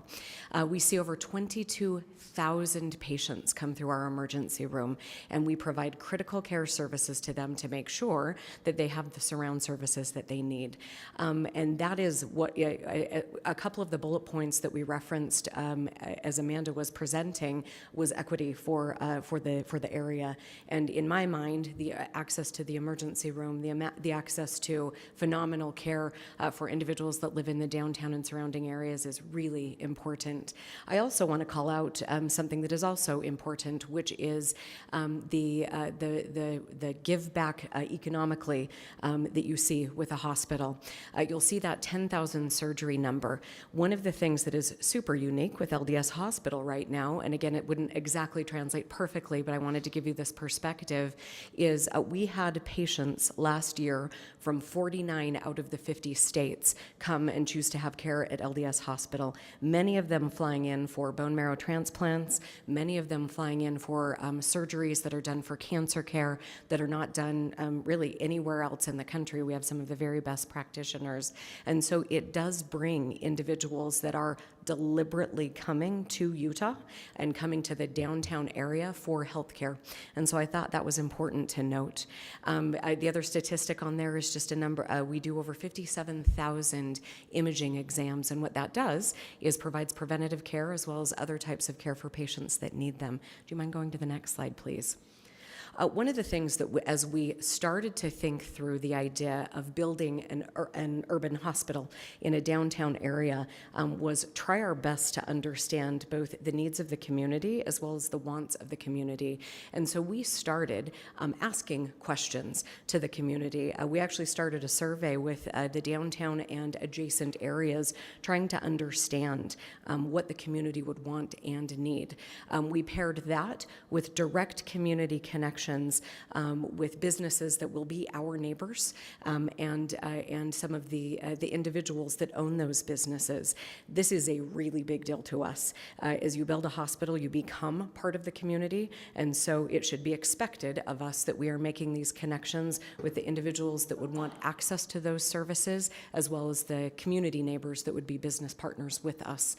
The last thing that I wanted to call out and articulate was something Bentley mentioned, and I think this is the most exciting part about the potential for an urban hospital is that you typically have people who want to live, work, and play adjacent to where they are. Up at LDS Hospital, again, using that just as a point of reference, we have physicians, we have nurses, we have technicians that choose to live within walkable distance of the hospital because they can get there at 2 o'clock in the morning should they need to. They can walk to their shift in the snow should they need to. And it is something that as we started to ask caregivers from across the state around this was something that was both different and really exciting, is the ability to live and work in an adjacent space. And I believe that's probably it. All right. So again, thank you for the chance to explain a little bit as to what we expect this will bring to the community, knowing that this is really just the request for the zoning change at this point. Thanks, Heather. I'll just add one more comment. You talked about the community engagement. There's a letter in the packet from a lot of the downtown community members, and we've also had several conversations, and really a lot of those points are things that we are aligned with, and really the zone request that we're asking here tonight is going to allow us to consider those requests and needs better than currently situated. So, Okay, are there any questions from the commission right now? Yeah, a quick, I guess, question, comment, slash, I like hospitals. I've been actually a patient at your hospital at LDS, and I had great treatment, so I have great experience there. Just for my own personal dimensional analysis, would basically the same, how many acres is LDS Hospital? Is it about? It's a little bit more than the 9 acres that we would be moving down to. You mean the LDS Hospital in the Avenues? Right. Yeah, a little bit more than the 9 acres that we would be moving down to. Gotcha. And would it look kind of similar to that, essentially, in a smaller scope? Great question that I think we're just in the process of asking those questions. You know, what services should potentially be placed at that new urban hospital? What does that size and scope look like that our patients need? And so we're really just in the stages of saying what services should be present and appropriate for a downtown hospital. Is that a fair answer, Bentley? yeah, in terms of facility and structure and design, we haven't started that process. Obviously, this is an important step in that, but it would look different for sure. It would fit in with the landscape of where it would be situated. Very nice, thank you. About how many daily visitors would you expect in addition to the 1,700 employees? That is a great question, and I'm gonna, as we go kind of through what that looks like, It's in the few hundred number. We usually have about, on any given day, 150 plus patients that are present as admitted patients in the hospital. And then you also have a lot of individuals that are there with their families or there for outpatient procedures. So I'd say multiple hundred. And I can get you a better number than that. Well, there's 100,000 people just in coming for x-rays or ER visits, so, you know, that's 300 or so a day anyway. So, yeah, it seems like there might be quite a bit more than a few hundred. So where are all those people going to park? So I would also mention that that's probably part of the massive planning that would have to go into this. But it's your intention that you maintain a suburban parking ratio? I don't think that we've gotten to that point yet. A lot of that would depend on what happens here tonight in the zoning. I mean, if we're allowed to go higher with some of the other facilities, then that's going to impact the parking and whether we park it up or down or out. We haven't got to that yet, and then or what the ratios might be required. We're not quite there. So if you're not quite there, then why are you here? Well, I just mean we haven't designed like where the parking would be on the site, I guess is what I'm saying, but our intent would be parking on that site for all the services that are offered there. I don't know what your question was in terms of like how we would stack it or below ground or. You're here because you think you need more height, obviously, right? But so that, you know, One thing that I would where does that assumption come from? So that assumption it does come from existing hospital services that we have. And when you ask specifically about the parking, you know, again, the point of reference that we have is LDS Hospital in the Avenues. It does have two parking garage, one for caregivers and one for patients. And both of those parking garages provide more than adequate parking space for our patients and for the caregivers that come to provide care up at LDS Hospital. I guess just to follow up on Commissioner Scheer's concerns, I think we don't really want more than adequate parking downtown. I guess that's just sort of a general concern. And, you know, I understand most people, especially coming from the surrounding communities that are not well served by transit. If they're coming from Cottonwood Heights, they're not taking the bus. But I would ask that you consider, you know, having not free parking, then charging just to nudge some of the people who might be able to take transit or might be able to get there some way other than taking a car, just to nudge. I think just in that location relative to the Avenues, that is a slightly different design. And I think that would probably be consistent with the request you're getting from the community. This is not something we can address in a zoning change, but I would hope you would consider this in the design down the road, that we don't want more than adequate parking. And what I would state to that is that was actually part of the reason we were so excited about where this block was in relation to tracks. Just for point of reference, if you're a patient or a caregiver right now trying to make your way up to LDS Hospital, it typically takes a TRAX line and 2 bus transfers to be able to get there. And that is the exact, that's why this was so extremely attractive in how we assure that individuals that need healthcare services or that are providing them have the ability to get there without a car. So I very much appreciate that, and I would love for you to understand that that was a big draw for why we chose to consider this location. Okay, are there any other questions right now?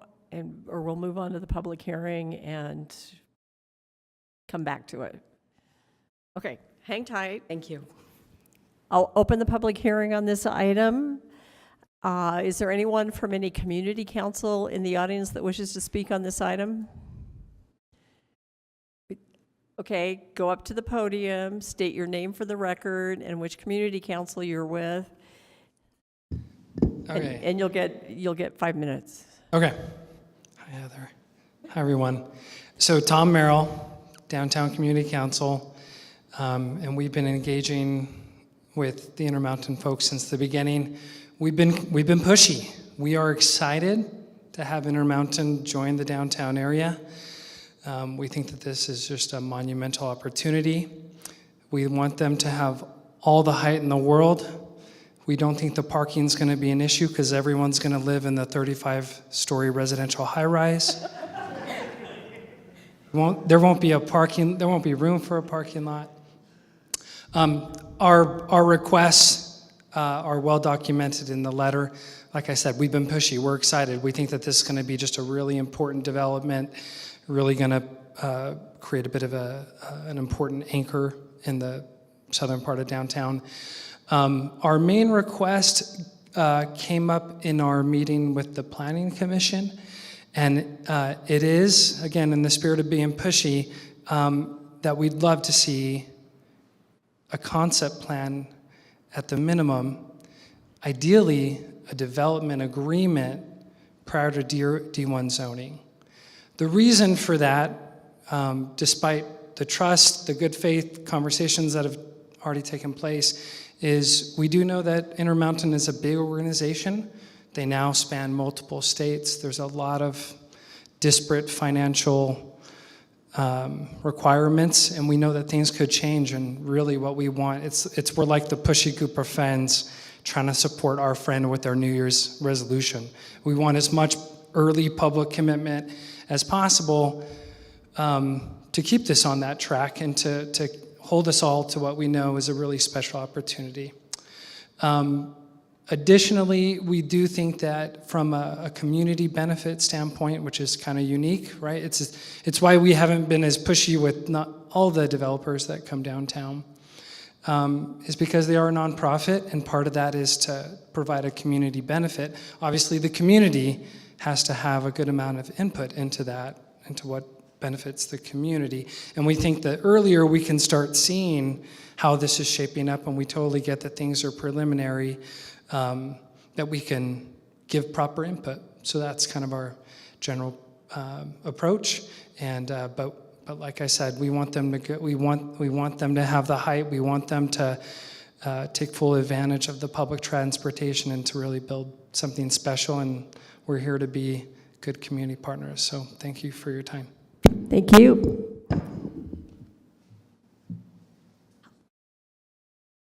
Anyone else in the audience? Oh, Cindy, I have your card.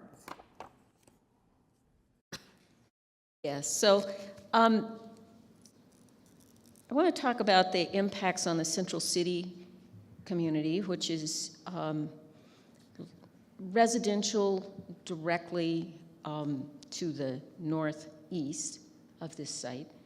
And I do think that it's ludicrous to say that single-family homes in Central City will not be adversely affected. They are already being adversely affected by development pressures for higher density. You don't have to look any further than the pending redevelopment of Western Gardens to see what the impact of a project like the one proposed by IHC is likely to have. The only thing that's occurred at Western Gardens so far, they're still in business for spring plants, is that the zoning has taken place. And already we are seeing people move away from Hawthorne Court and 600 South. So construction has not even begun. And Western Gardens is in a historic district. So the impacts of this proposal, to my way of thinking, having a lot of experience in Central City, are going to radiate out into Central City, and I believe they'll radiate out in all directions. Some of those impacts are going to be positive, and some will be negative. That will depend on how things get implemented, not only by IHC, but by other people who tag along. I am concerned, in addition to the impact on the lower density residences in Central City, about the heliport. I have personal experience with a flight path, which used to come right over my bedroom. And the first time the helicopter came right over my bedroom, I sat straight up in bed in the middle of the night. I'm very fortunate that the trauma care was discontinued at the closest hospital.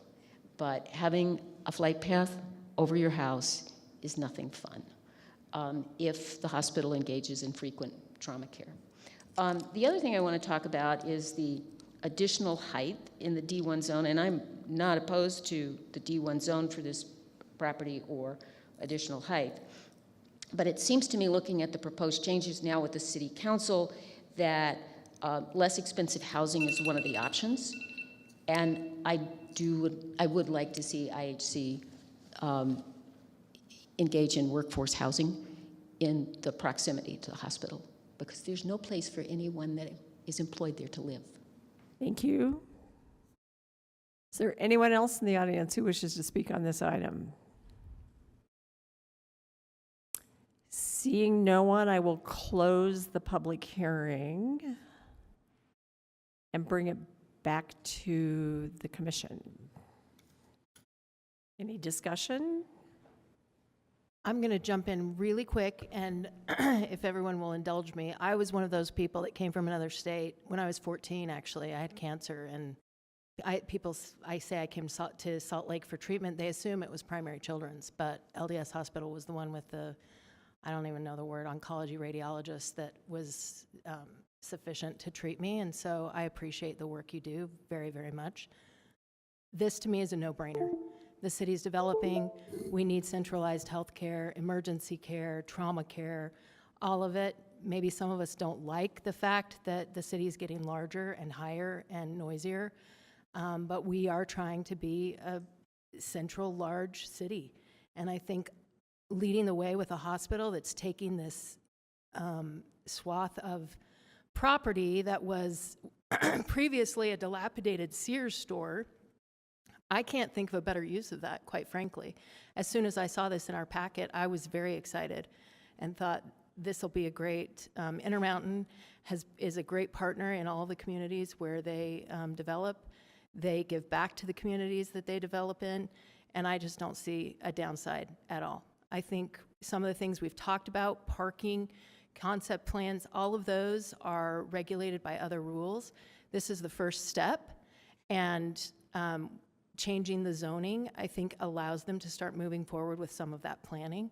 I think anticipating or asking that we get concept plans or more detailed design plans is asking for an investment that is not appropriate at this point in the process, and that is unfair not only to IHC, but it would be unfair of anybody that we asked at this point in the process. We're here for a zoning decision and a decision on adding text to allow specific uses. And so I think venturing outside of that is not appropriate in the decision that's ahead of us tonight. And I am prepared to make a motion. I guess before you make a motion, Let's have a discussion. I think it's 9 acres in right downtown. I think it warrants a little bit of discussion.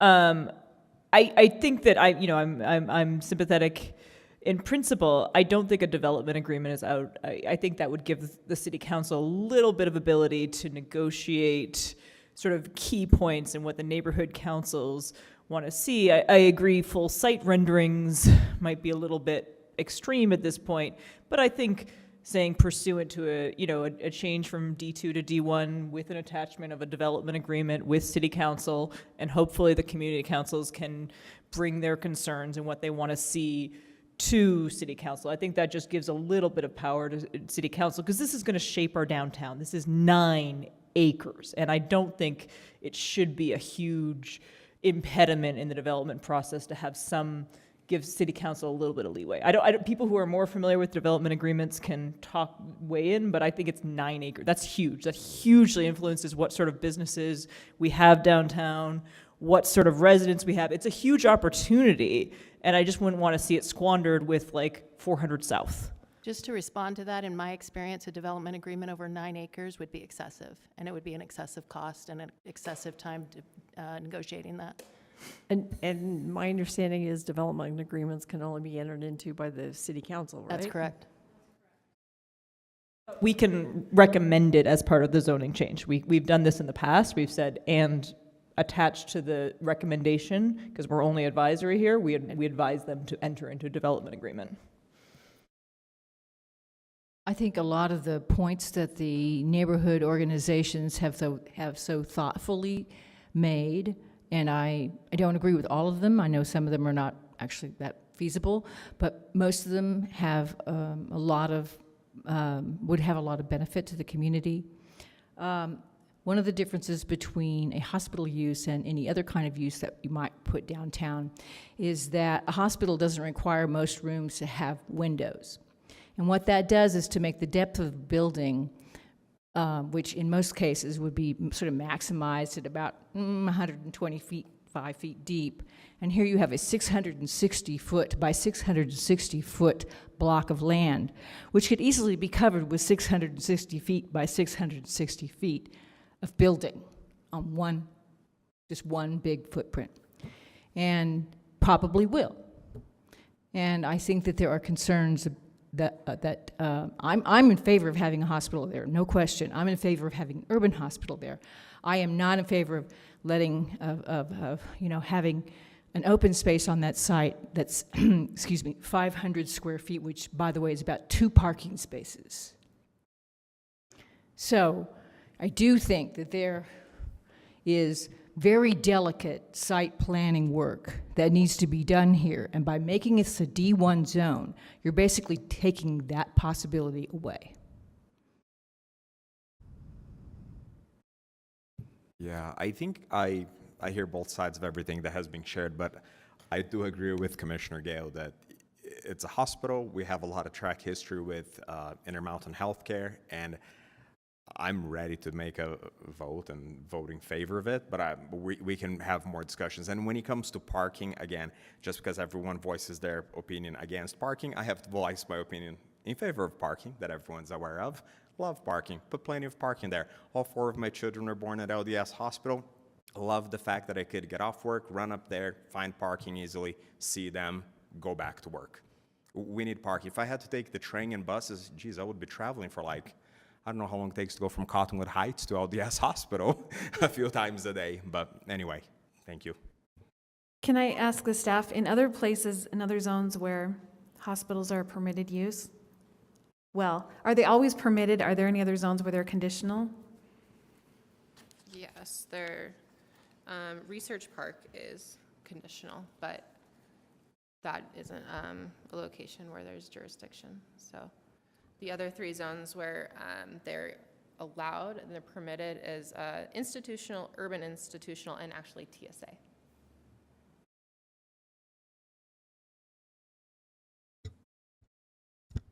I'm going to jump in here.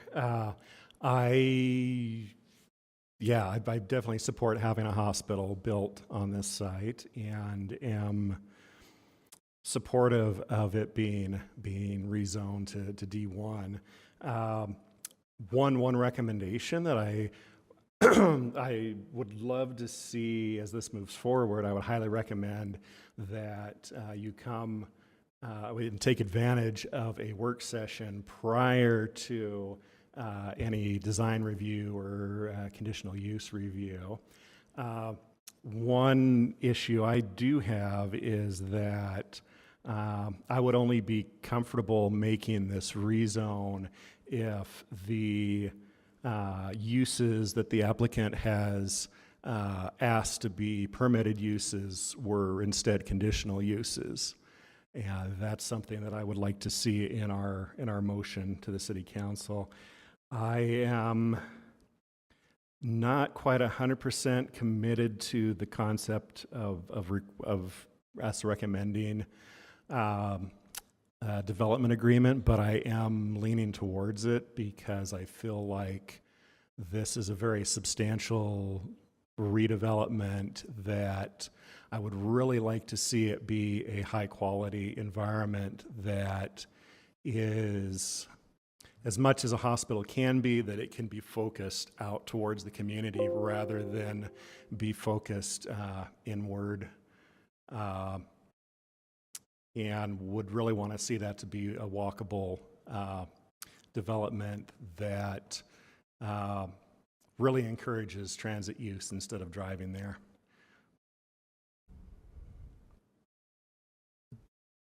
In the spirit of this being a urban hospital meeting the needs of healthcare needs of local people, what concern do you have about the gentrifying effect that this facility is going to have on a large part of the surrounding neighborhood and people who probably are struggling to live in the places where they live now?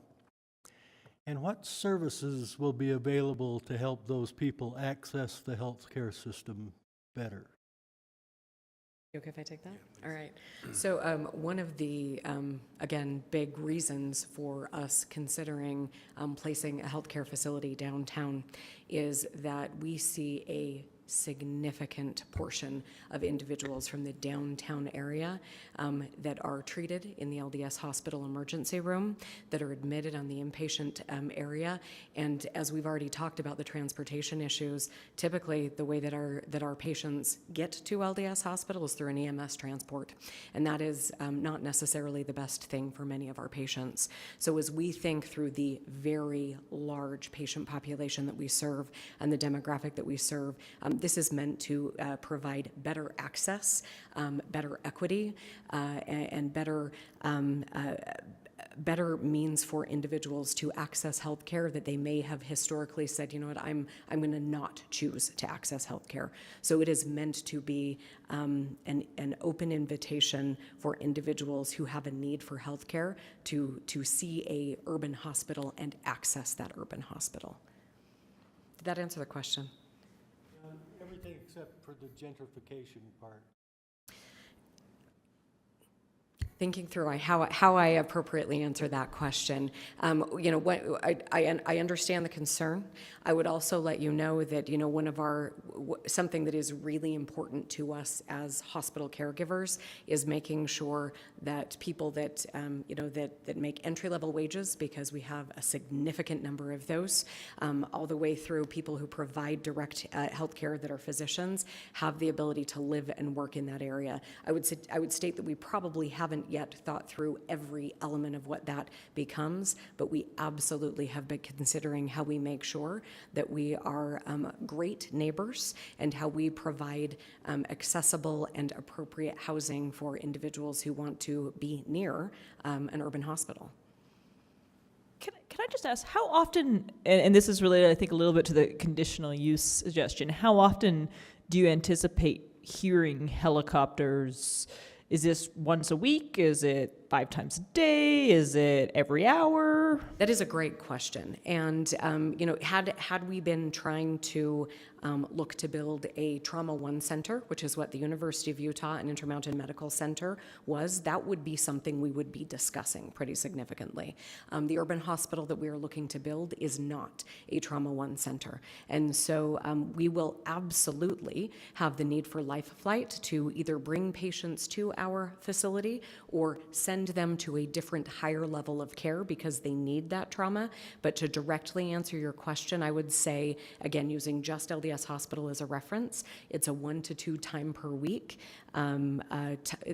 instance, and some weeks we go with 0 helicopters. Some days, especially if we're bringing patients in that we can help, I hear them once or twice a day, and I welcome that because it means we can help those individuals in those helicopters. But again, to answer the question directly, 1 to 2 times a week is what the hospital that we're at right now typically sees in air traffic. Is heliport, it's a conditional use in D1 and D2? Is that true? Currently? I think it's only allowed in the D1 zone. In D1? But it's conditional, so there has to be a hearing. No, it's not conditional, right? In D1? It is conditional. It is conditional, Yes. okay. I'm prepared to make a motion. Okay. Commissioner Christensen has something else he'd like to say. I can tell. Let's hear your motion and then I'll. You may want to amend it. Yeah. Okay. Based on the information in the staff report, the information presented, and the input received during the public hearing, I move that the Planning Commission forward a positive recommendation to the City Council to approve PLN PCM 2022-01109. I second. Okay, I have a motion by Commissioner Gale and a second by Commissioner De Oliveira. I take it Commissioner Christensen would like to amend that? Yeah, I'd like to add at least one condition to it, that the uses requested by the applicant to be added to the table of permitted and conditional uses for downtown districts as permitted uses in the D1 zone should instead be added to the table as conditional uses. And Is that it? yeah, I'm willing to let the development agreement part of it go. Okay. Are you amenable to that addition? I'm thinking. He's thinking. Point of order, Madam Chair? Yes. Do we need to specify what conditions would be mitigated in a conditional use? Do we need to specify? No. No. Any just mitigation of that use? So it could be traffic, it could be, Those are all things. Those are listed. You're good. They're in the ordinance. Yeah, I don't accept the amendment. But I really like you, Commissioner Christensen. Okay, okay, so we'll, Well, if Commissioner Christensen wants to make a substitute motion, do you want to make a substitute motion? you could do that. Okay, I'll make a substitute motion then. Based on the information in the staff report, the information presented, and the input received during the public hearing, I move that the Planning Commission recommend that the City Council approve PLN PCM 01109 with the following conditions. The uses requested by the applicant to be added to the table of permitted and conditional uses for downtown districts as permitted uses in the D1 zone should instead be added to the table as conditional uses. second. Okay, that was Commissioner Gent? Okay. She was just loud, that's all. Okay, then we do the substitute motion first. Okay, we'll take a vote on the substitute motion by Commissioner Christensen and seconded by Commissioner Gent. Commissioner Christensen? Yes. Commissioner Paredes? I'll vote no. Commissioner De Oliveira? No. Commissioner Shearer? Yes. Commissioner Burrows? Yes. Commissioner Gent? Yes. Commissioner Barry? Yes. Commissioner Tuttle? Yes. Commissioner Gale? No. And the chair will vote yes. 1, 2, 3, 4, 5, 6, 7 yeses and 1, 2, 3 noes. So the substitute motion passes. So you get an approval to take to the Thank city you. council. Thank you for the discussion, your time. Thank you. Thank you.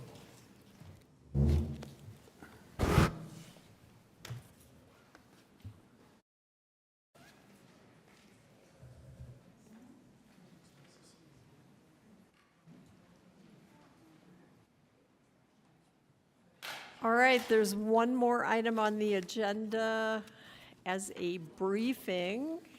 Chair Bachman, can we pause for just a minute so I can address the dying computer up there? Okay, yes. Thank you. We're going to take a minute. Does anybody else need a rest break?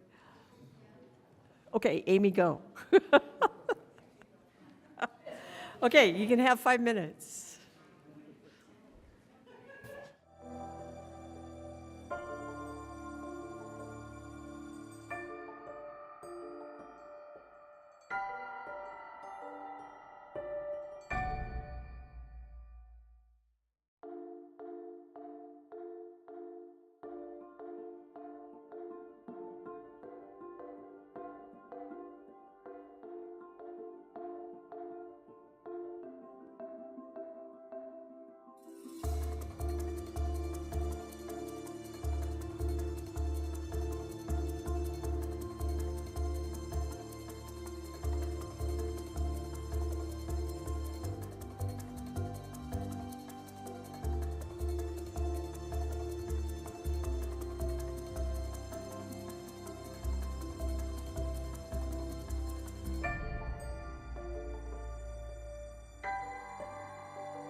we'll get back to the meeting here and have a briefing on affordable housing incentives.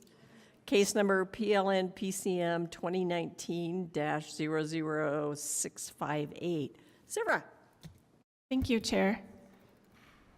So we are here to discuss the affordable housing incentives. And for tonight's briefing, I wanted to give an overview of the proposal and then go over a few examples of how it could apply in different zoning districts.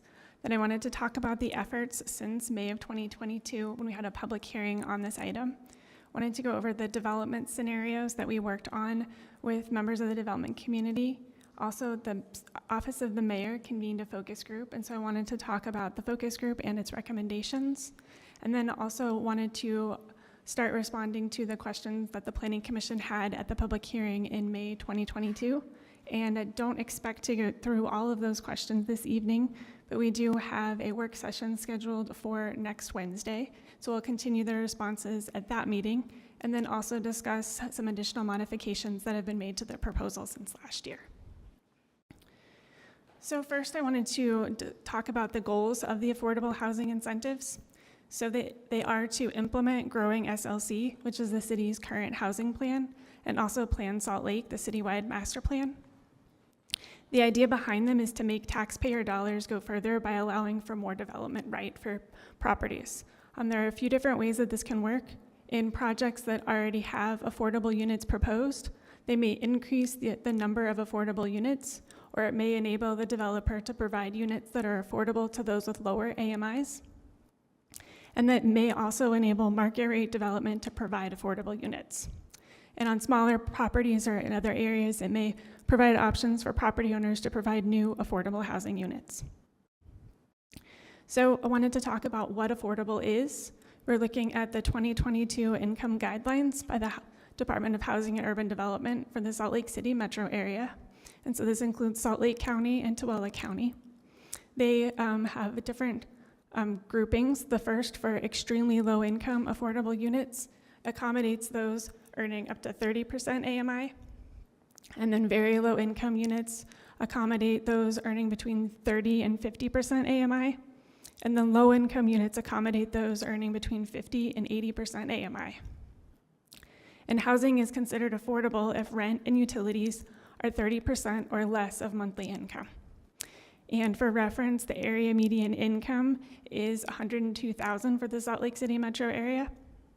And so looking at that table, you can see for those earning 30% AMI, there's a one-person family, they would earn about $21,500 per year and have about $538 available for housing. And then a four-person family would earn approximately $30,700 per year and have about $768 available for housing. And then it shows those for those additional AMI levels at 50% and 80%. Then I wanted to take a look at where is multifamily housing permitted in Salt Lake City. You can see where we are downtown and the various zoning districts that permit multifamily housing surrounding this area and in downtown. And that also includes commercial districts that include other uses as well. And you can see concentrations of these areas also along corridors like Redwood Road and 300 West. Also wanted to highlight where single and two-family districts are located throughout the city. You can see them surrounding the areas where multifamily is located, both on the east and west sides. There is no single or two-family districts that are to the west of I-215. And so when you put this together, housing is permitted in less than 20% of the land area of the city. There are significant areas of the city where housing is not permitted, include City Creek Canyon, areas like the airport, and some industrial areas that are located to the south of that. Wanted to just highlight some of the process we've gone through on this project so far.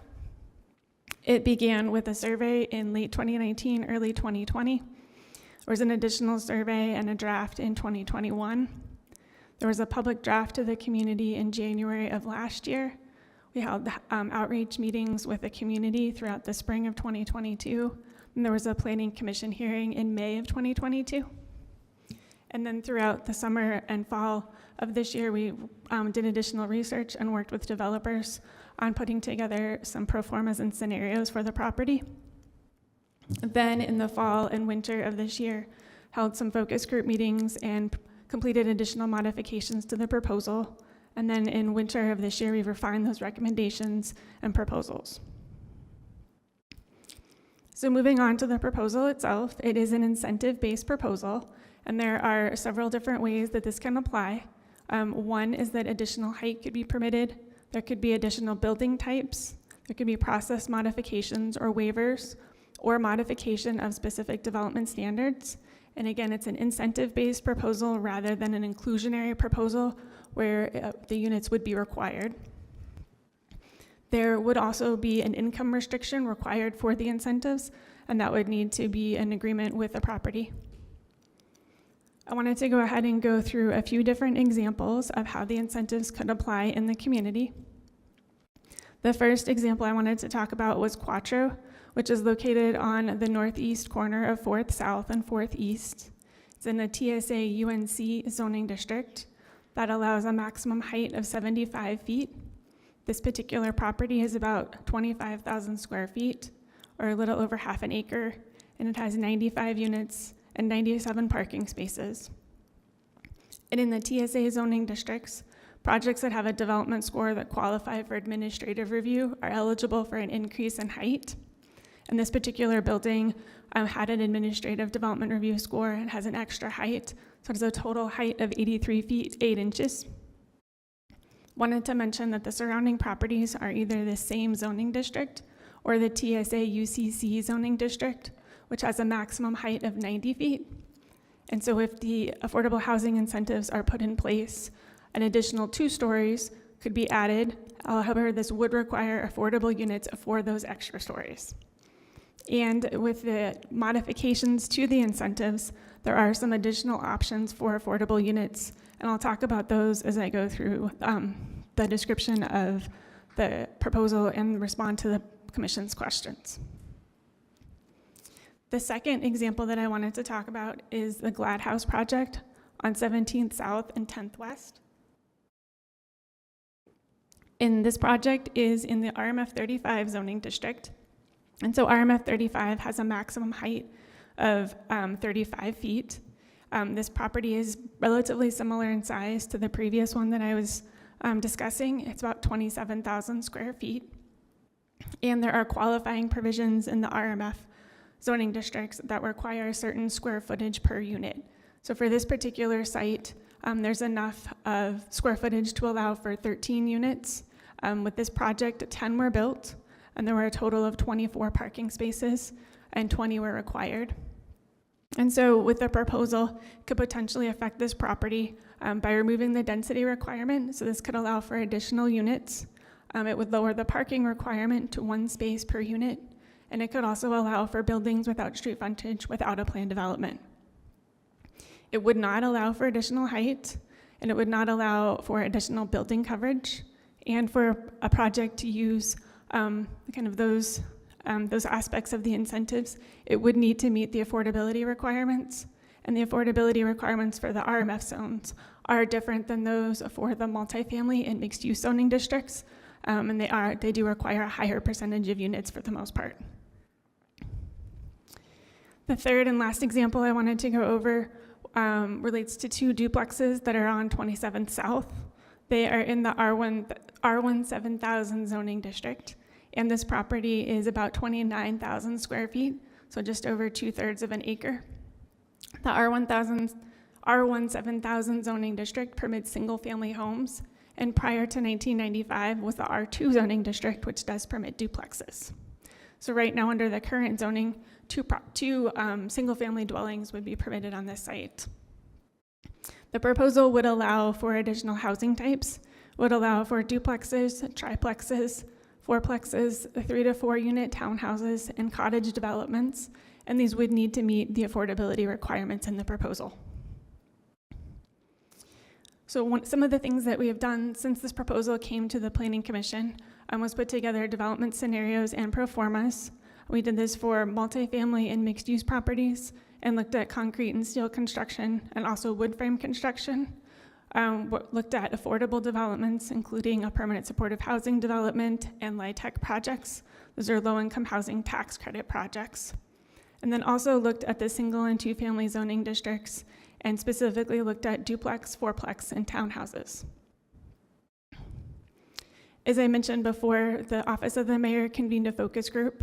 This focus group included about 15 to 20 members. We had some alternates that attended. It included neighborhood leaders, developers, policy advisors, and housing advocates. We reviewed and discussed the proposed incentives and specifically highlighted those that had had the most community concerns. We held 4 meetings with them in 2022, and they recommended a number of changes to the proposal. The 4 topics that we discussed with the focus group were affordability level, neighborhood impacts, enforcement, and infrastructure. The recommendations of the focus group, just to highlight these, and then I'll go into more detail as I go through the responses to the Planning Commission questions. They recommended removing the proximity to transit and arterial road requirements. They also recommended to have an incentive to preserve existing housing. They recommended additional design standards for the single and two-family zoning district. And then they also recommended additional incentive options for more deeply affordable units and larger family size units in the mixed use and multifamily zoning districts. And then they made several recommendations for future zoning and subdivision text amendments. So first I wanted to start getting into the response to the Planning Commission's questions. The first is, can there be a lower AMI level and a higher percentage of affordable units? So we looked at these for both the multifamily and mixed use zoning districts and also the single and two-family zoning districts. So I wanted to start this by putting together it as a policy question. I'm basically looking at whether the affordable housing levels could be increased. Could you decrease the AMI, or could you require a different proportion of units? And so when you look at this, also look at whether there's a gap created, and remember that if there is a gap, that there needs to be a grant or some other subsidy to fill that. And then also, assuming that the gap is filled, also look at the annual cash flow and what happens to that as the AMIs are lowered. So in this example, you have a project that would have 80 units. It'd all be 1-bedroom units. So at market rate, the rent for each of these units would be $1,841. And the development cost for this particular development would be $23.2 million. And so based on this, the maximum loan that a bank would be willing to lend would be nearly $16 million. About 35% equity would need to be brought to this, and so that would be $8.1 million, and there would not be a gap in this situation. But then if you lower the AMI to 80%, the rent per unit decreases to $1,537 per month. And then that lowers that maximum loan that the bank is willing to lend, and so there is this gap that's created by that. And so as you kind of lower the AMI, you can see that greater gap that's created. And so we also talked at the last meeting about what would happen if you had a higher percentage of the units as affordable, and then also having that higher percentage of units be at a lower AMI. And so in this first example here, you have a situation where you have half of the units at market rate and then half of the units at 30% AMI. And so you have that same development cost there. The maximum loan that a bank would be willing to lend would be about $8.8 million. The equity that would need to be brought to the deal would be $8.1 million, and then you would end up with that gap of over $6 million. And you also have that lower annual cash flow in that final column. And then you can see a similar situation with a little bit lower gap in that second row. So when we talked last year, we had 3 different incentive options. They're on the screen there. There's 20% of the units restricted as affordable to those with an income at or below 80% AMI. 10% of the units are restricted as those affordable with an income at or below 60% AMI. And then there was a larger 2-bedroom option. And so what we're proposing with this round of the incentives is an additional 4 options. And so it has a lower percentage of units, but they're trying to target those lower AMIs. And I'll talk more about these in the next example as well. So we worked with Chris Ark from Cowboy Partners on a couple different scenarios for the mixed use and multifamily zoning districts. The first scenario was in the D2 zoning district, which currently permits 120 feet in height. This scenario used concrete and steel construction.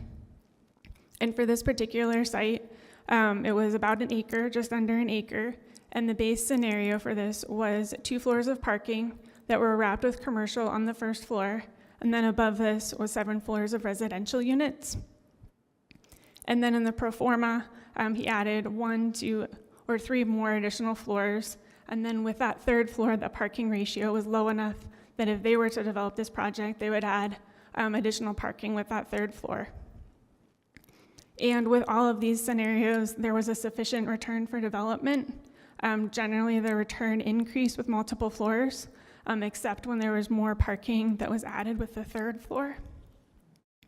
And generally, those the pro forma had was more favorable financially for the ones that had the larger units that were more family size units. And then the second scenario that we looked at would apply to various zones that allow for about 50 feet in building height. And so this would apply to FBUN 2 or RMU 45. It would be wood frame construction. It would be a similar, same size site. And then in this pro forma, we only added 1 additional floor. Generally, we weren't wanting to add more than 1 floor in these zoning districts because of where they're located around the city. And there was a sufficient return for development with all options on these. Adding that extra floors, this was going from like a first floor podium and then 4 floors above to a first floor podium and 5 floors above. It actually decreased the return with the additional height because of the increased construction costs due to a change in building type. So it's important to always remember that just because we're allowing for more doesn't necessarily make it more favorable. So in addition to these scenarios, we also looked at how more units could be added in affordable projects. So for this, we talked with Chris Parker and Amanda Dillon of Give Group. We talked about a permanent supportive housing project that's in an RMF zoning district. And so with a proposal, it would remove that density restriction that's on the site, but the proposal, the affordable housing incentives proposal, does have a limit on the number of smaller units. It does limit the number of units that are 500 square feet or less to 25%. So that did limit, to some extent, the number of units that could be added, but it did allow for an increase in the units on the site from 22 to 53. We also looked at a couple tax credit projects. The first, the Avia, is a 4% tax credit project. And so that would allow, if you had the additional 2 stories, an increase in the number of units from 286 to 367. And then for the Citizens West project, would allow for an additional increase in units with those 2 floors from 80 to 114. But as a 9% tax credit project, that might not work with the way the tax credits are funded. And right now it's a 5-story project, and so adding 2 additional stories would change the construction type to steel, so it would change their numbers. So the summary for these is that the 3 options from May 2022 do provide a small incentive to developers. Having a lower AMI level requires a lower percentage of units. A higher percentage of units would likely require a subsidy to implement, and the incentives could provide additional units in buildings that already have affordable units. So what we're looking to achieve with the incentives is that market rate developers could include affordable units in projects without a negative effect on their returns, and also that existing affordable projects that are already providing affordable units could construct more units. And so the changes to the proposal include the additional 4 incentive options that would provide for more deeply affordable units and then also larger family size units. So I wanted to go ahead and talk about the work that we did with the single and 2 family zoning districts. In the May 2022 proposal, we had allowances for the single family and 2 family zoning districts that was near high frequency transit or adjacent to arterial roads. We've changed that, and I will talk a little bit more about that later. It also allowed for additional housing types, It did require 50% of the units to be affordable at 80% AMI, and it allowed for up to 4 units on the property. And so we worked with Josh Green of Alchemy Development, who previously worked for CW Irvin, and is also taught at the U. When he helped us model duplex, fourplex, and townhouse developments on R1 properties. And we looked at a higher land value neighborhood and a lower land value neighborhood. And with this modeling, the land prices assumed vacant property. And the results of this showed that the affordable housing incentives may not provide a sufficient return, and basically for all property types. So I wanted to go ahead and continue on to the second question about addressing neighborhood impacts. So with the current proposal for new construction, I wanted to just outline some of the requirements. So for the single and two-family zoning districts, it would not allow for an increase in height from the base zoning district. So for example, most of the R1 5000 and R1 7000 zoning districts allow a maximum height of 28 feet. It would not allow for an increase in the building coverage permitted. The setbacks would apply to the perimeter of the development. It would not allow for a reduction in the yards or the setbacks except between the buildings. That would not fall under that category. There would not be a minimum lot width. 1 parking space would be required per unit. And as before, 50% of the units would need to be affordable to 80% AMI. There is a new incentive for preserving existing housing. And in addition to those, all other city regulations, including building code, fire code, and public utilities requirements would apply. As I mentioned before, one of the recommendations from the focus group was to remove the proximity to transit and arterial roads requirement. We were removing this based on the number of changes that have occurred, especially in the past few years, to the bus routes throughout the city, and those still aren't necessarily back to where they were a few years ago, and that includes kind of the decreased frequency and also just changes to the routes themselves. And by removing this, it also has the effect of increasing the equitable distribution of the additional housing types. So if we remove that proximity to transit requirement, these are the areas of the city where those single and two-family incentives would apply. They would apply in all of the R1, FR, and SR zoning districts. Another of the main incentives from the focus group was for the preservation of existing housing units. And this would apply when the existing dwelling on the property was retained. So you can see in the graphic there that existing dwelling would be the one to the front.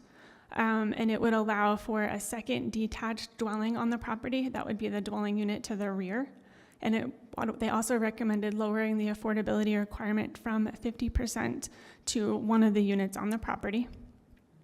And in this situation, the existing setbacks, height, and lot coverage would apply.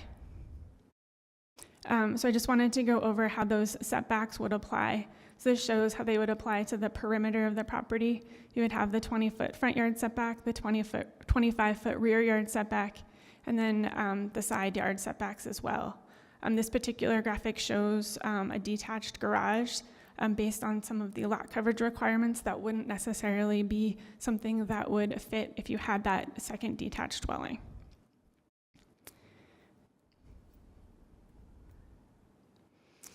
This is an example for the R1 5000 zoning district.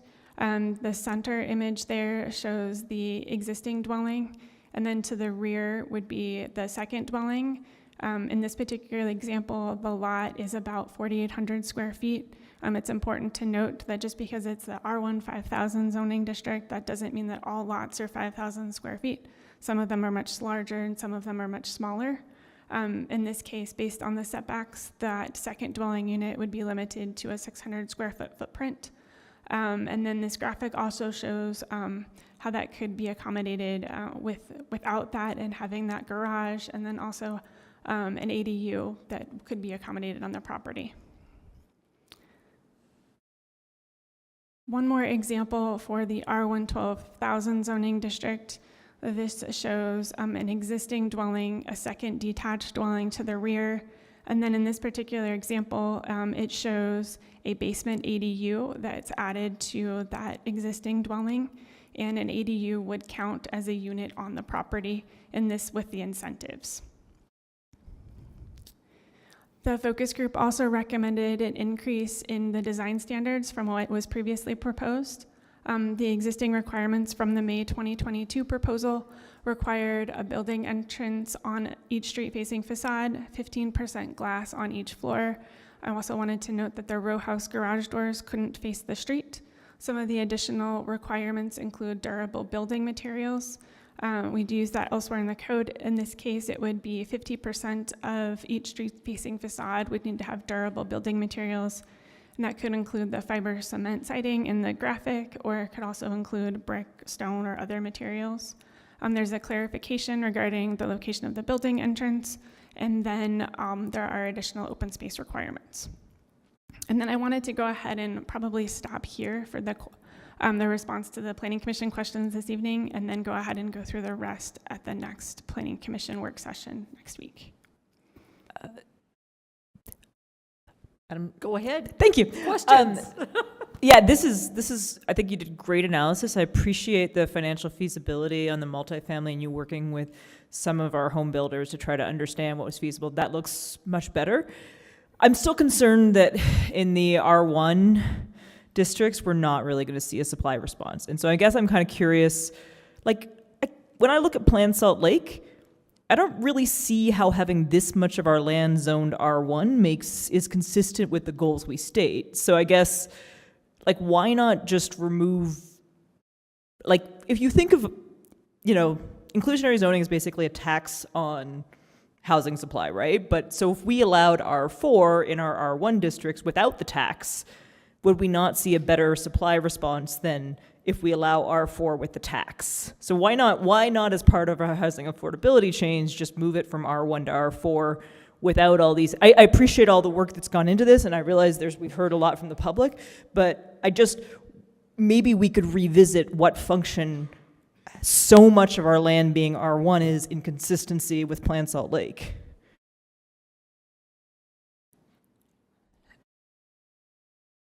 I think there are a number of different things that we've considered as part of this. I think that if we wanted to keep it as affordable housing incentives, and which is a little bit different than what you were discussing, but there could be a way of providing for attainable housing or actually increasing those AMIs without removing that single family zoning. I think that's one approach that we could take.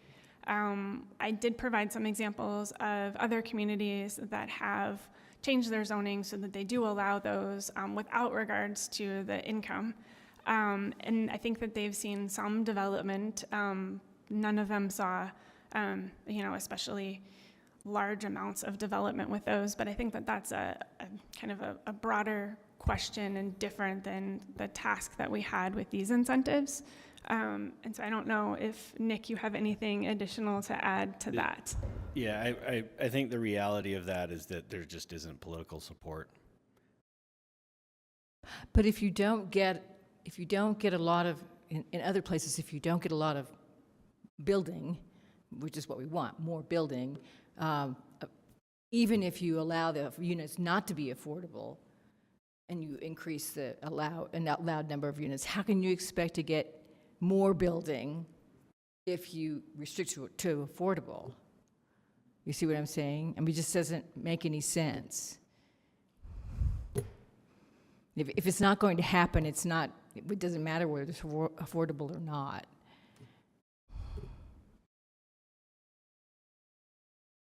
I mean, I just, my big concern is that we put all this affordable incentives in place and we get, like half a project a year. It's like the ADU thing. I mean, we've gotten, 30, 40 ADUs in the city, we've allowed them for quite a long time. I mean, it is a hassle, true, to get your ADU approved, and it's a hassle in a lot of other ways too. It costs money and so on and so forth. But,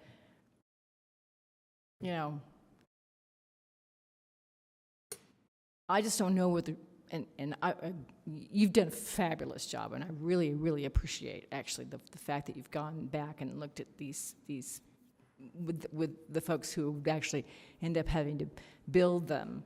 I think that's really important. But I think, in fact, what you've basically shown is that, it's meh in terms of being able, except for projects that are already built in an affordable stance, you know, it's questionable whether this would happen at all. Isn't that what it's really showing? I think it's most difficult in the single and two-family zoning districts. I think it definitely showed that.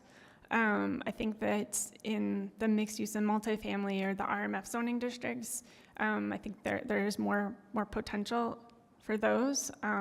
It would add to, putting in, like having the reporting in place and having a restrictive covenant in place, which I haven't gotten into, but we've done more work on that part as well. That would be a burden for those owners, but I understand where you're coming from. Yeah, I mean, it seemed like the best results you got from the financial analysis was where you already had a project that had low-income tax credits or some other kind of affordability option where you could almost double the density on that particular site, and that would be an incentive, especially for a low-income tax credit developer that's what they're about anyway. So I don't know. I do think that's part of the intent of these incentives, though. Yeah. Is for those projects that might be able to use a LIHTC or city funding or some other funding source for affordable housing to, and we've been pretty consistent with this message, for those dollars to either produce more units or produce deeper levels of affordability because they help fill the gap. Right? And that's ultimately what we're aiming for. And so it's hard to model every potential scenario. Obviously, that's impossible. No, I guess what I'm saying is that, I think that's great. And if basically what it comes down to is that's where it's mostly going to be applied, that's fine. I mean, I'm happy with that.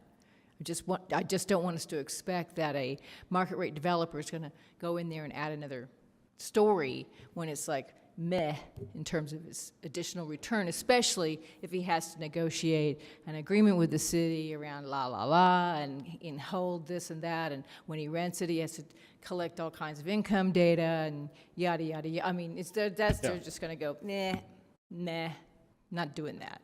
So that is a disincentive. There's a disincentive to doing that part of the work anyway. So in order to really have more additional affordable units, you're basically talking about sort of doubling up on the people that are already doing the affordable units. And that's a good thing. I think that's great.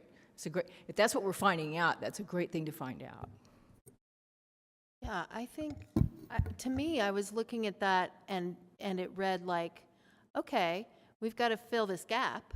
How are we going to do that? And where is it appropriate? Like, what's the level at which we're filling the gap? And is it only going to be low-income tax credits? Are there going to be other tax incentives? Like, what can we do to look at how to create subsidies that will help developers say, oh yeah, I can do this and still make it worthwhile, that it's not just, I don't think it's just the existing low-income tax credit. It's like looking at this, we have this much of a gap.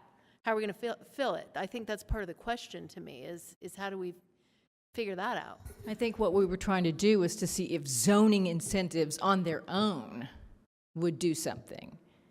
And I think what's been demonstrated here is that probably not very much.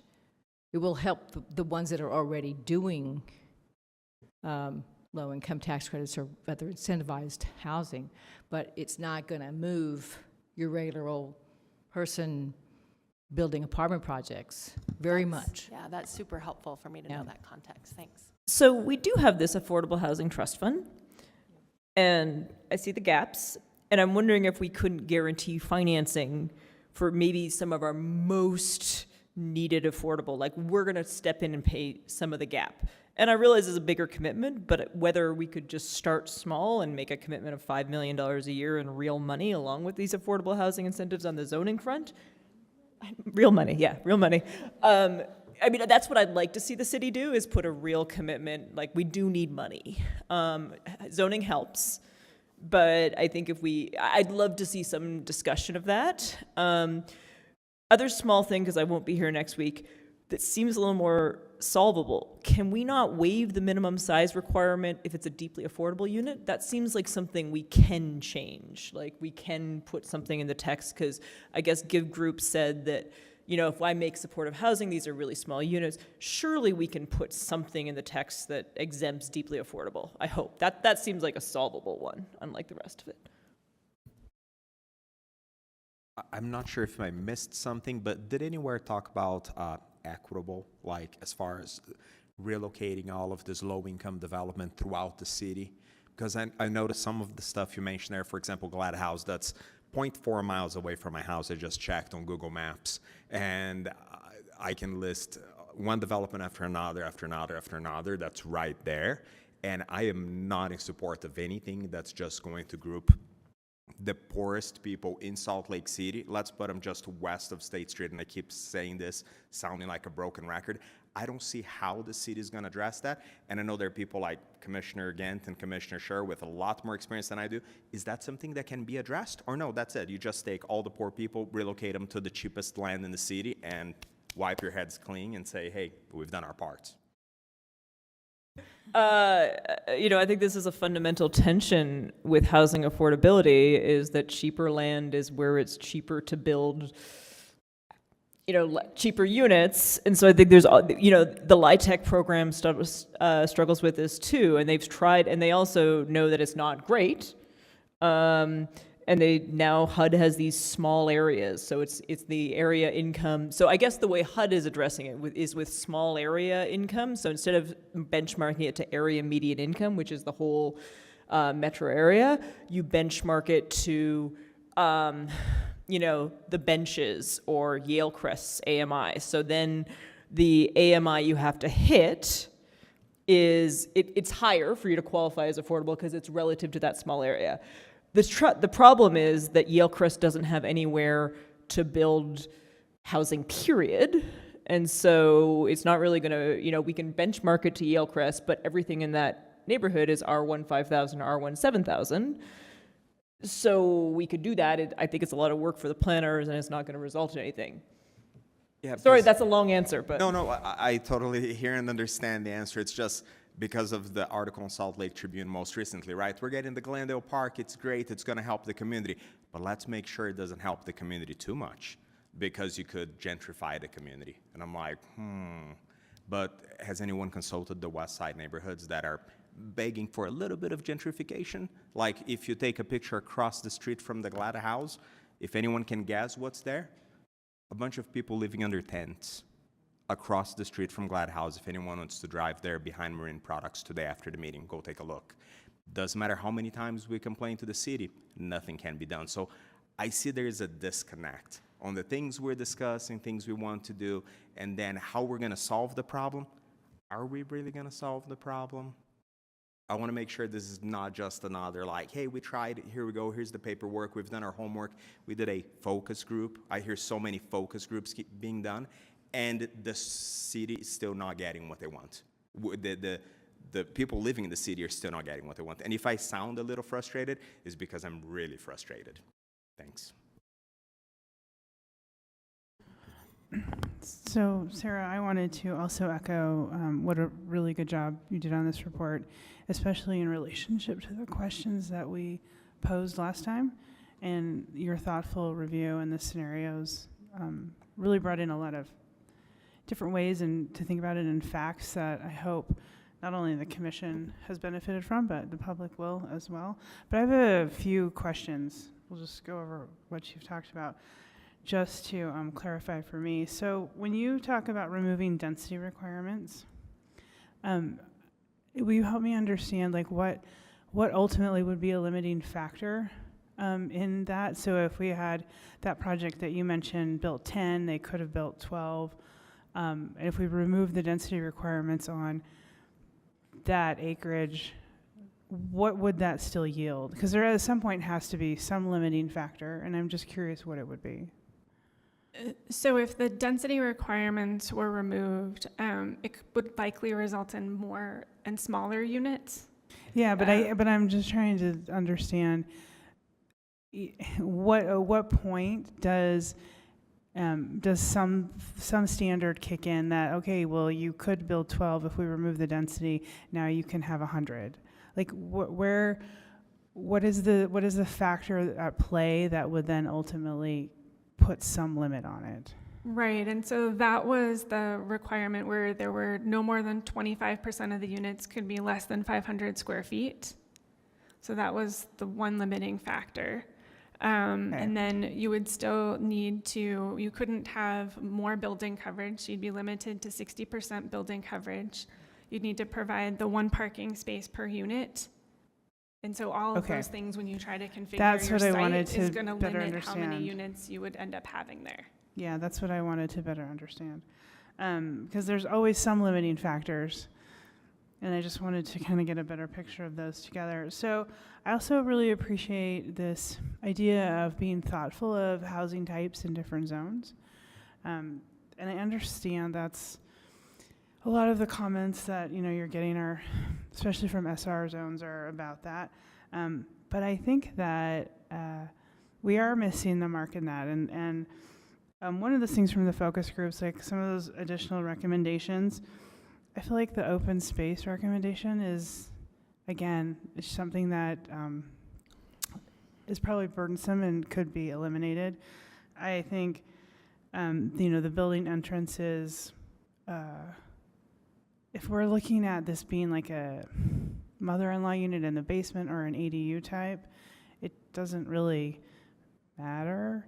If it's a fourplex or duplex, then yeah, of course. And I think there are other mechanisms that are going to address that. So I don't know that we really need additional design standards for those zones.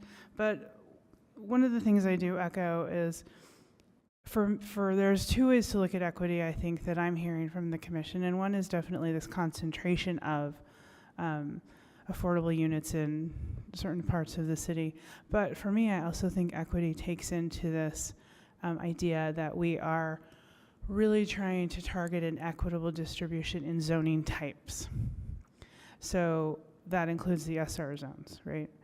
That I don't think that I don't see why and what the incentive is if you get a secondary building, which is an ADU, and you restrict it for income. Why would I have an incentive to do that and not just then go build an ADU that I would lease at market rate? Especially given the new standard or the new rules that may be coming here soon. So I don't know that we've incentivized enough to preserve existing housing. What we have now, I think it's based on the return and the financial data, we would just see developers tear it down and build a fourplex or build in multi-units there that could fit in there. So I don't think we're achieving saving existing structures. I think we're just gonna probably incentivize more of like fourplexes, which I don't think are bad. I mean, they're actually pre-1990s, right? They're all over my neighborhood, and they exist fine, and they blend in well. But I don't want us to lose sight of how to try to incentivize preservation of those buildings. So I think we can, I don't know what the answers are, but I don't think that we are hitting the marks of how we can encourage affordable housing and different housing types in those SR zones to, one, preserve existing housing, but also to increase affordability for that other avenue of equity, that we're trying to have different housing types throughout the city. Because if you are somebody who needs an affordable housing unit, I don't want them to only be able to live in a high-rise apartment building. I want them to have the option of, if, whatever their circumstances are, that they have other options of places that they could live throughout the city and not just in apartment buildings. And I don't know that we're achieving that here. And I think Brenda's comments are really, really topical here, is that we're missing, where the data is showing who's going to be getting the return. And those are the ones that are going to be limiting those housing types to what we talked about, what I just mentioned. So how do we bridge that gap? So we have this financial gap in every project, but now we have this kind of gap of like where people can go to find affordable housing, and that's a concern to me. So just to kind of touch on at least one of those, so as far as the differences in why someone might build that second dwelling unit instead of an ADU, it isn't subject to necessarily, it's subject to the underlying requirements for the, let's say R1 5000 zoning district. It wouldn't be subject to those same ADU requirements. It could have a taller height. It doesn't have the owner occupancy requirement and those things. So that would be something for a property owner to weigh, but it would have the affordability requirement. Yeah, and with new ADU rules coming, I don't know what they'll end up being, but they are going to change.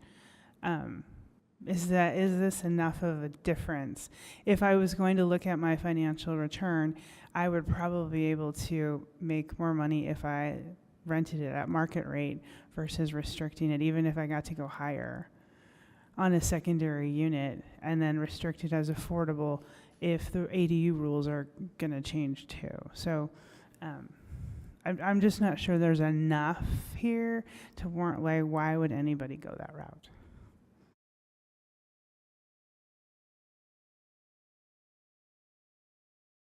Anyone else tonight? Sarah will be back. I'm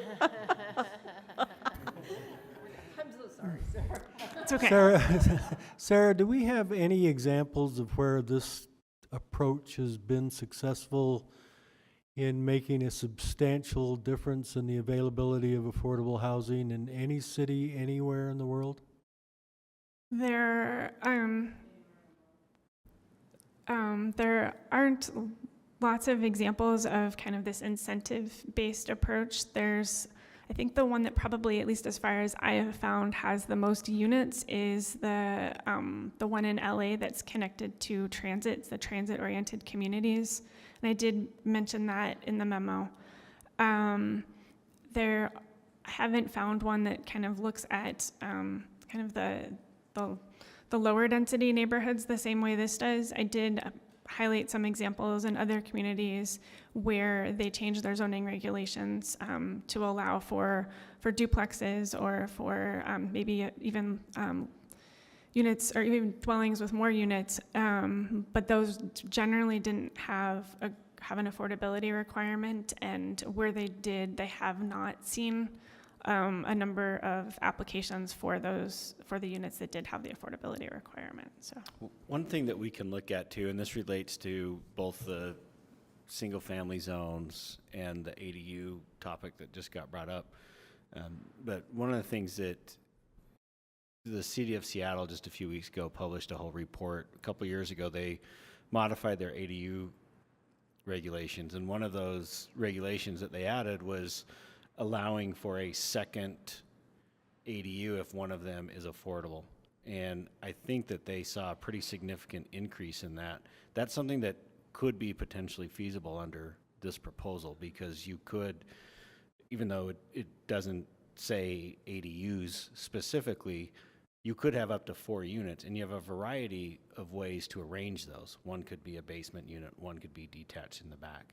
And so suddenly you have a very low cost to create unit in the basement, and then that potential ADU or second home in the back, and it does change the math.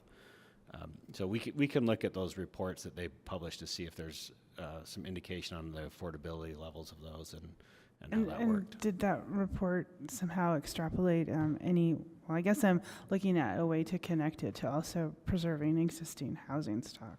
Well, and that's one thing that we would, so because this proposal says if you're keeping an existing home on the property, you only need to have one of the units be affordable, versus if you're adding 4 units, that'd be hard to get to 2 and keep the 2 affordable units and keep the home.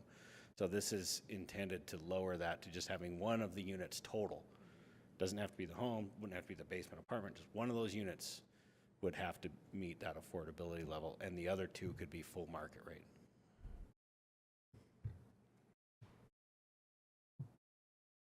Anyone else? Quickly. Are you ready to go home now? So you're Okay. saying you wanted more of this, is that what I'm hearing? The table with the affordability thresholds and the exact rent, that was a special gem. I particularly liked that table. That was really well done. So good job, Sarah. Thank you. We'll see you again next week, right? All right. So I think we're done with this meeting, and I'll close this meeting of the Planning Commission.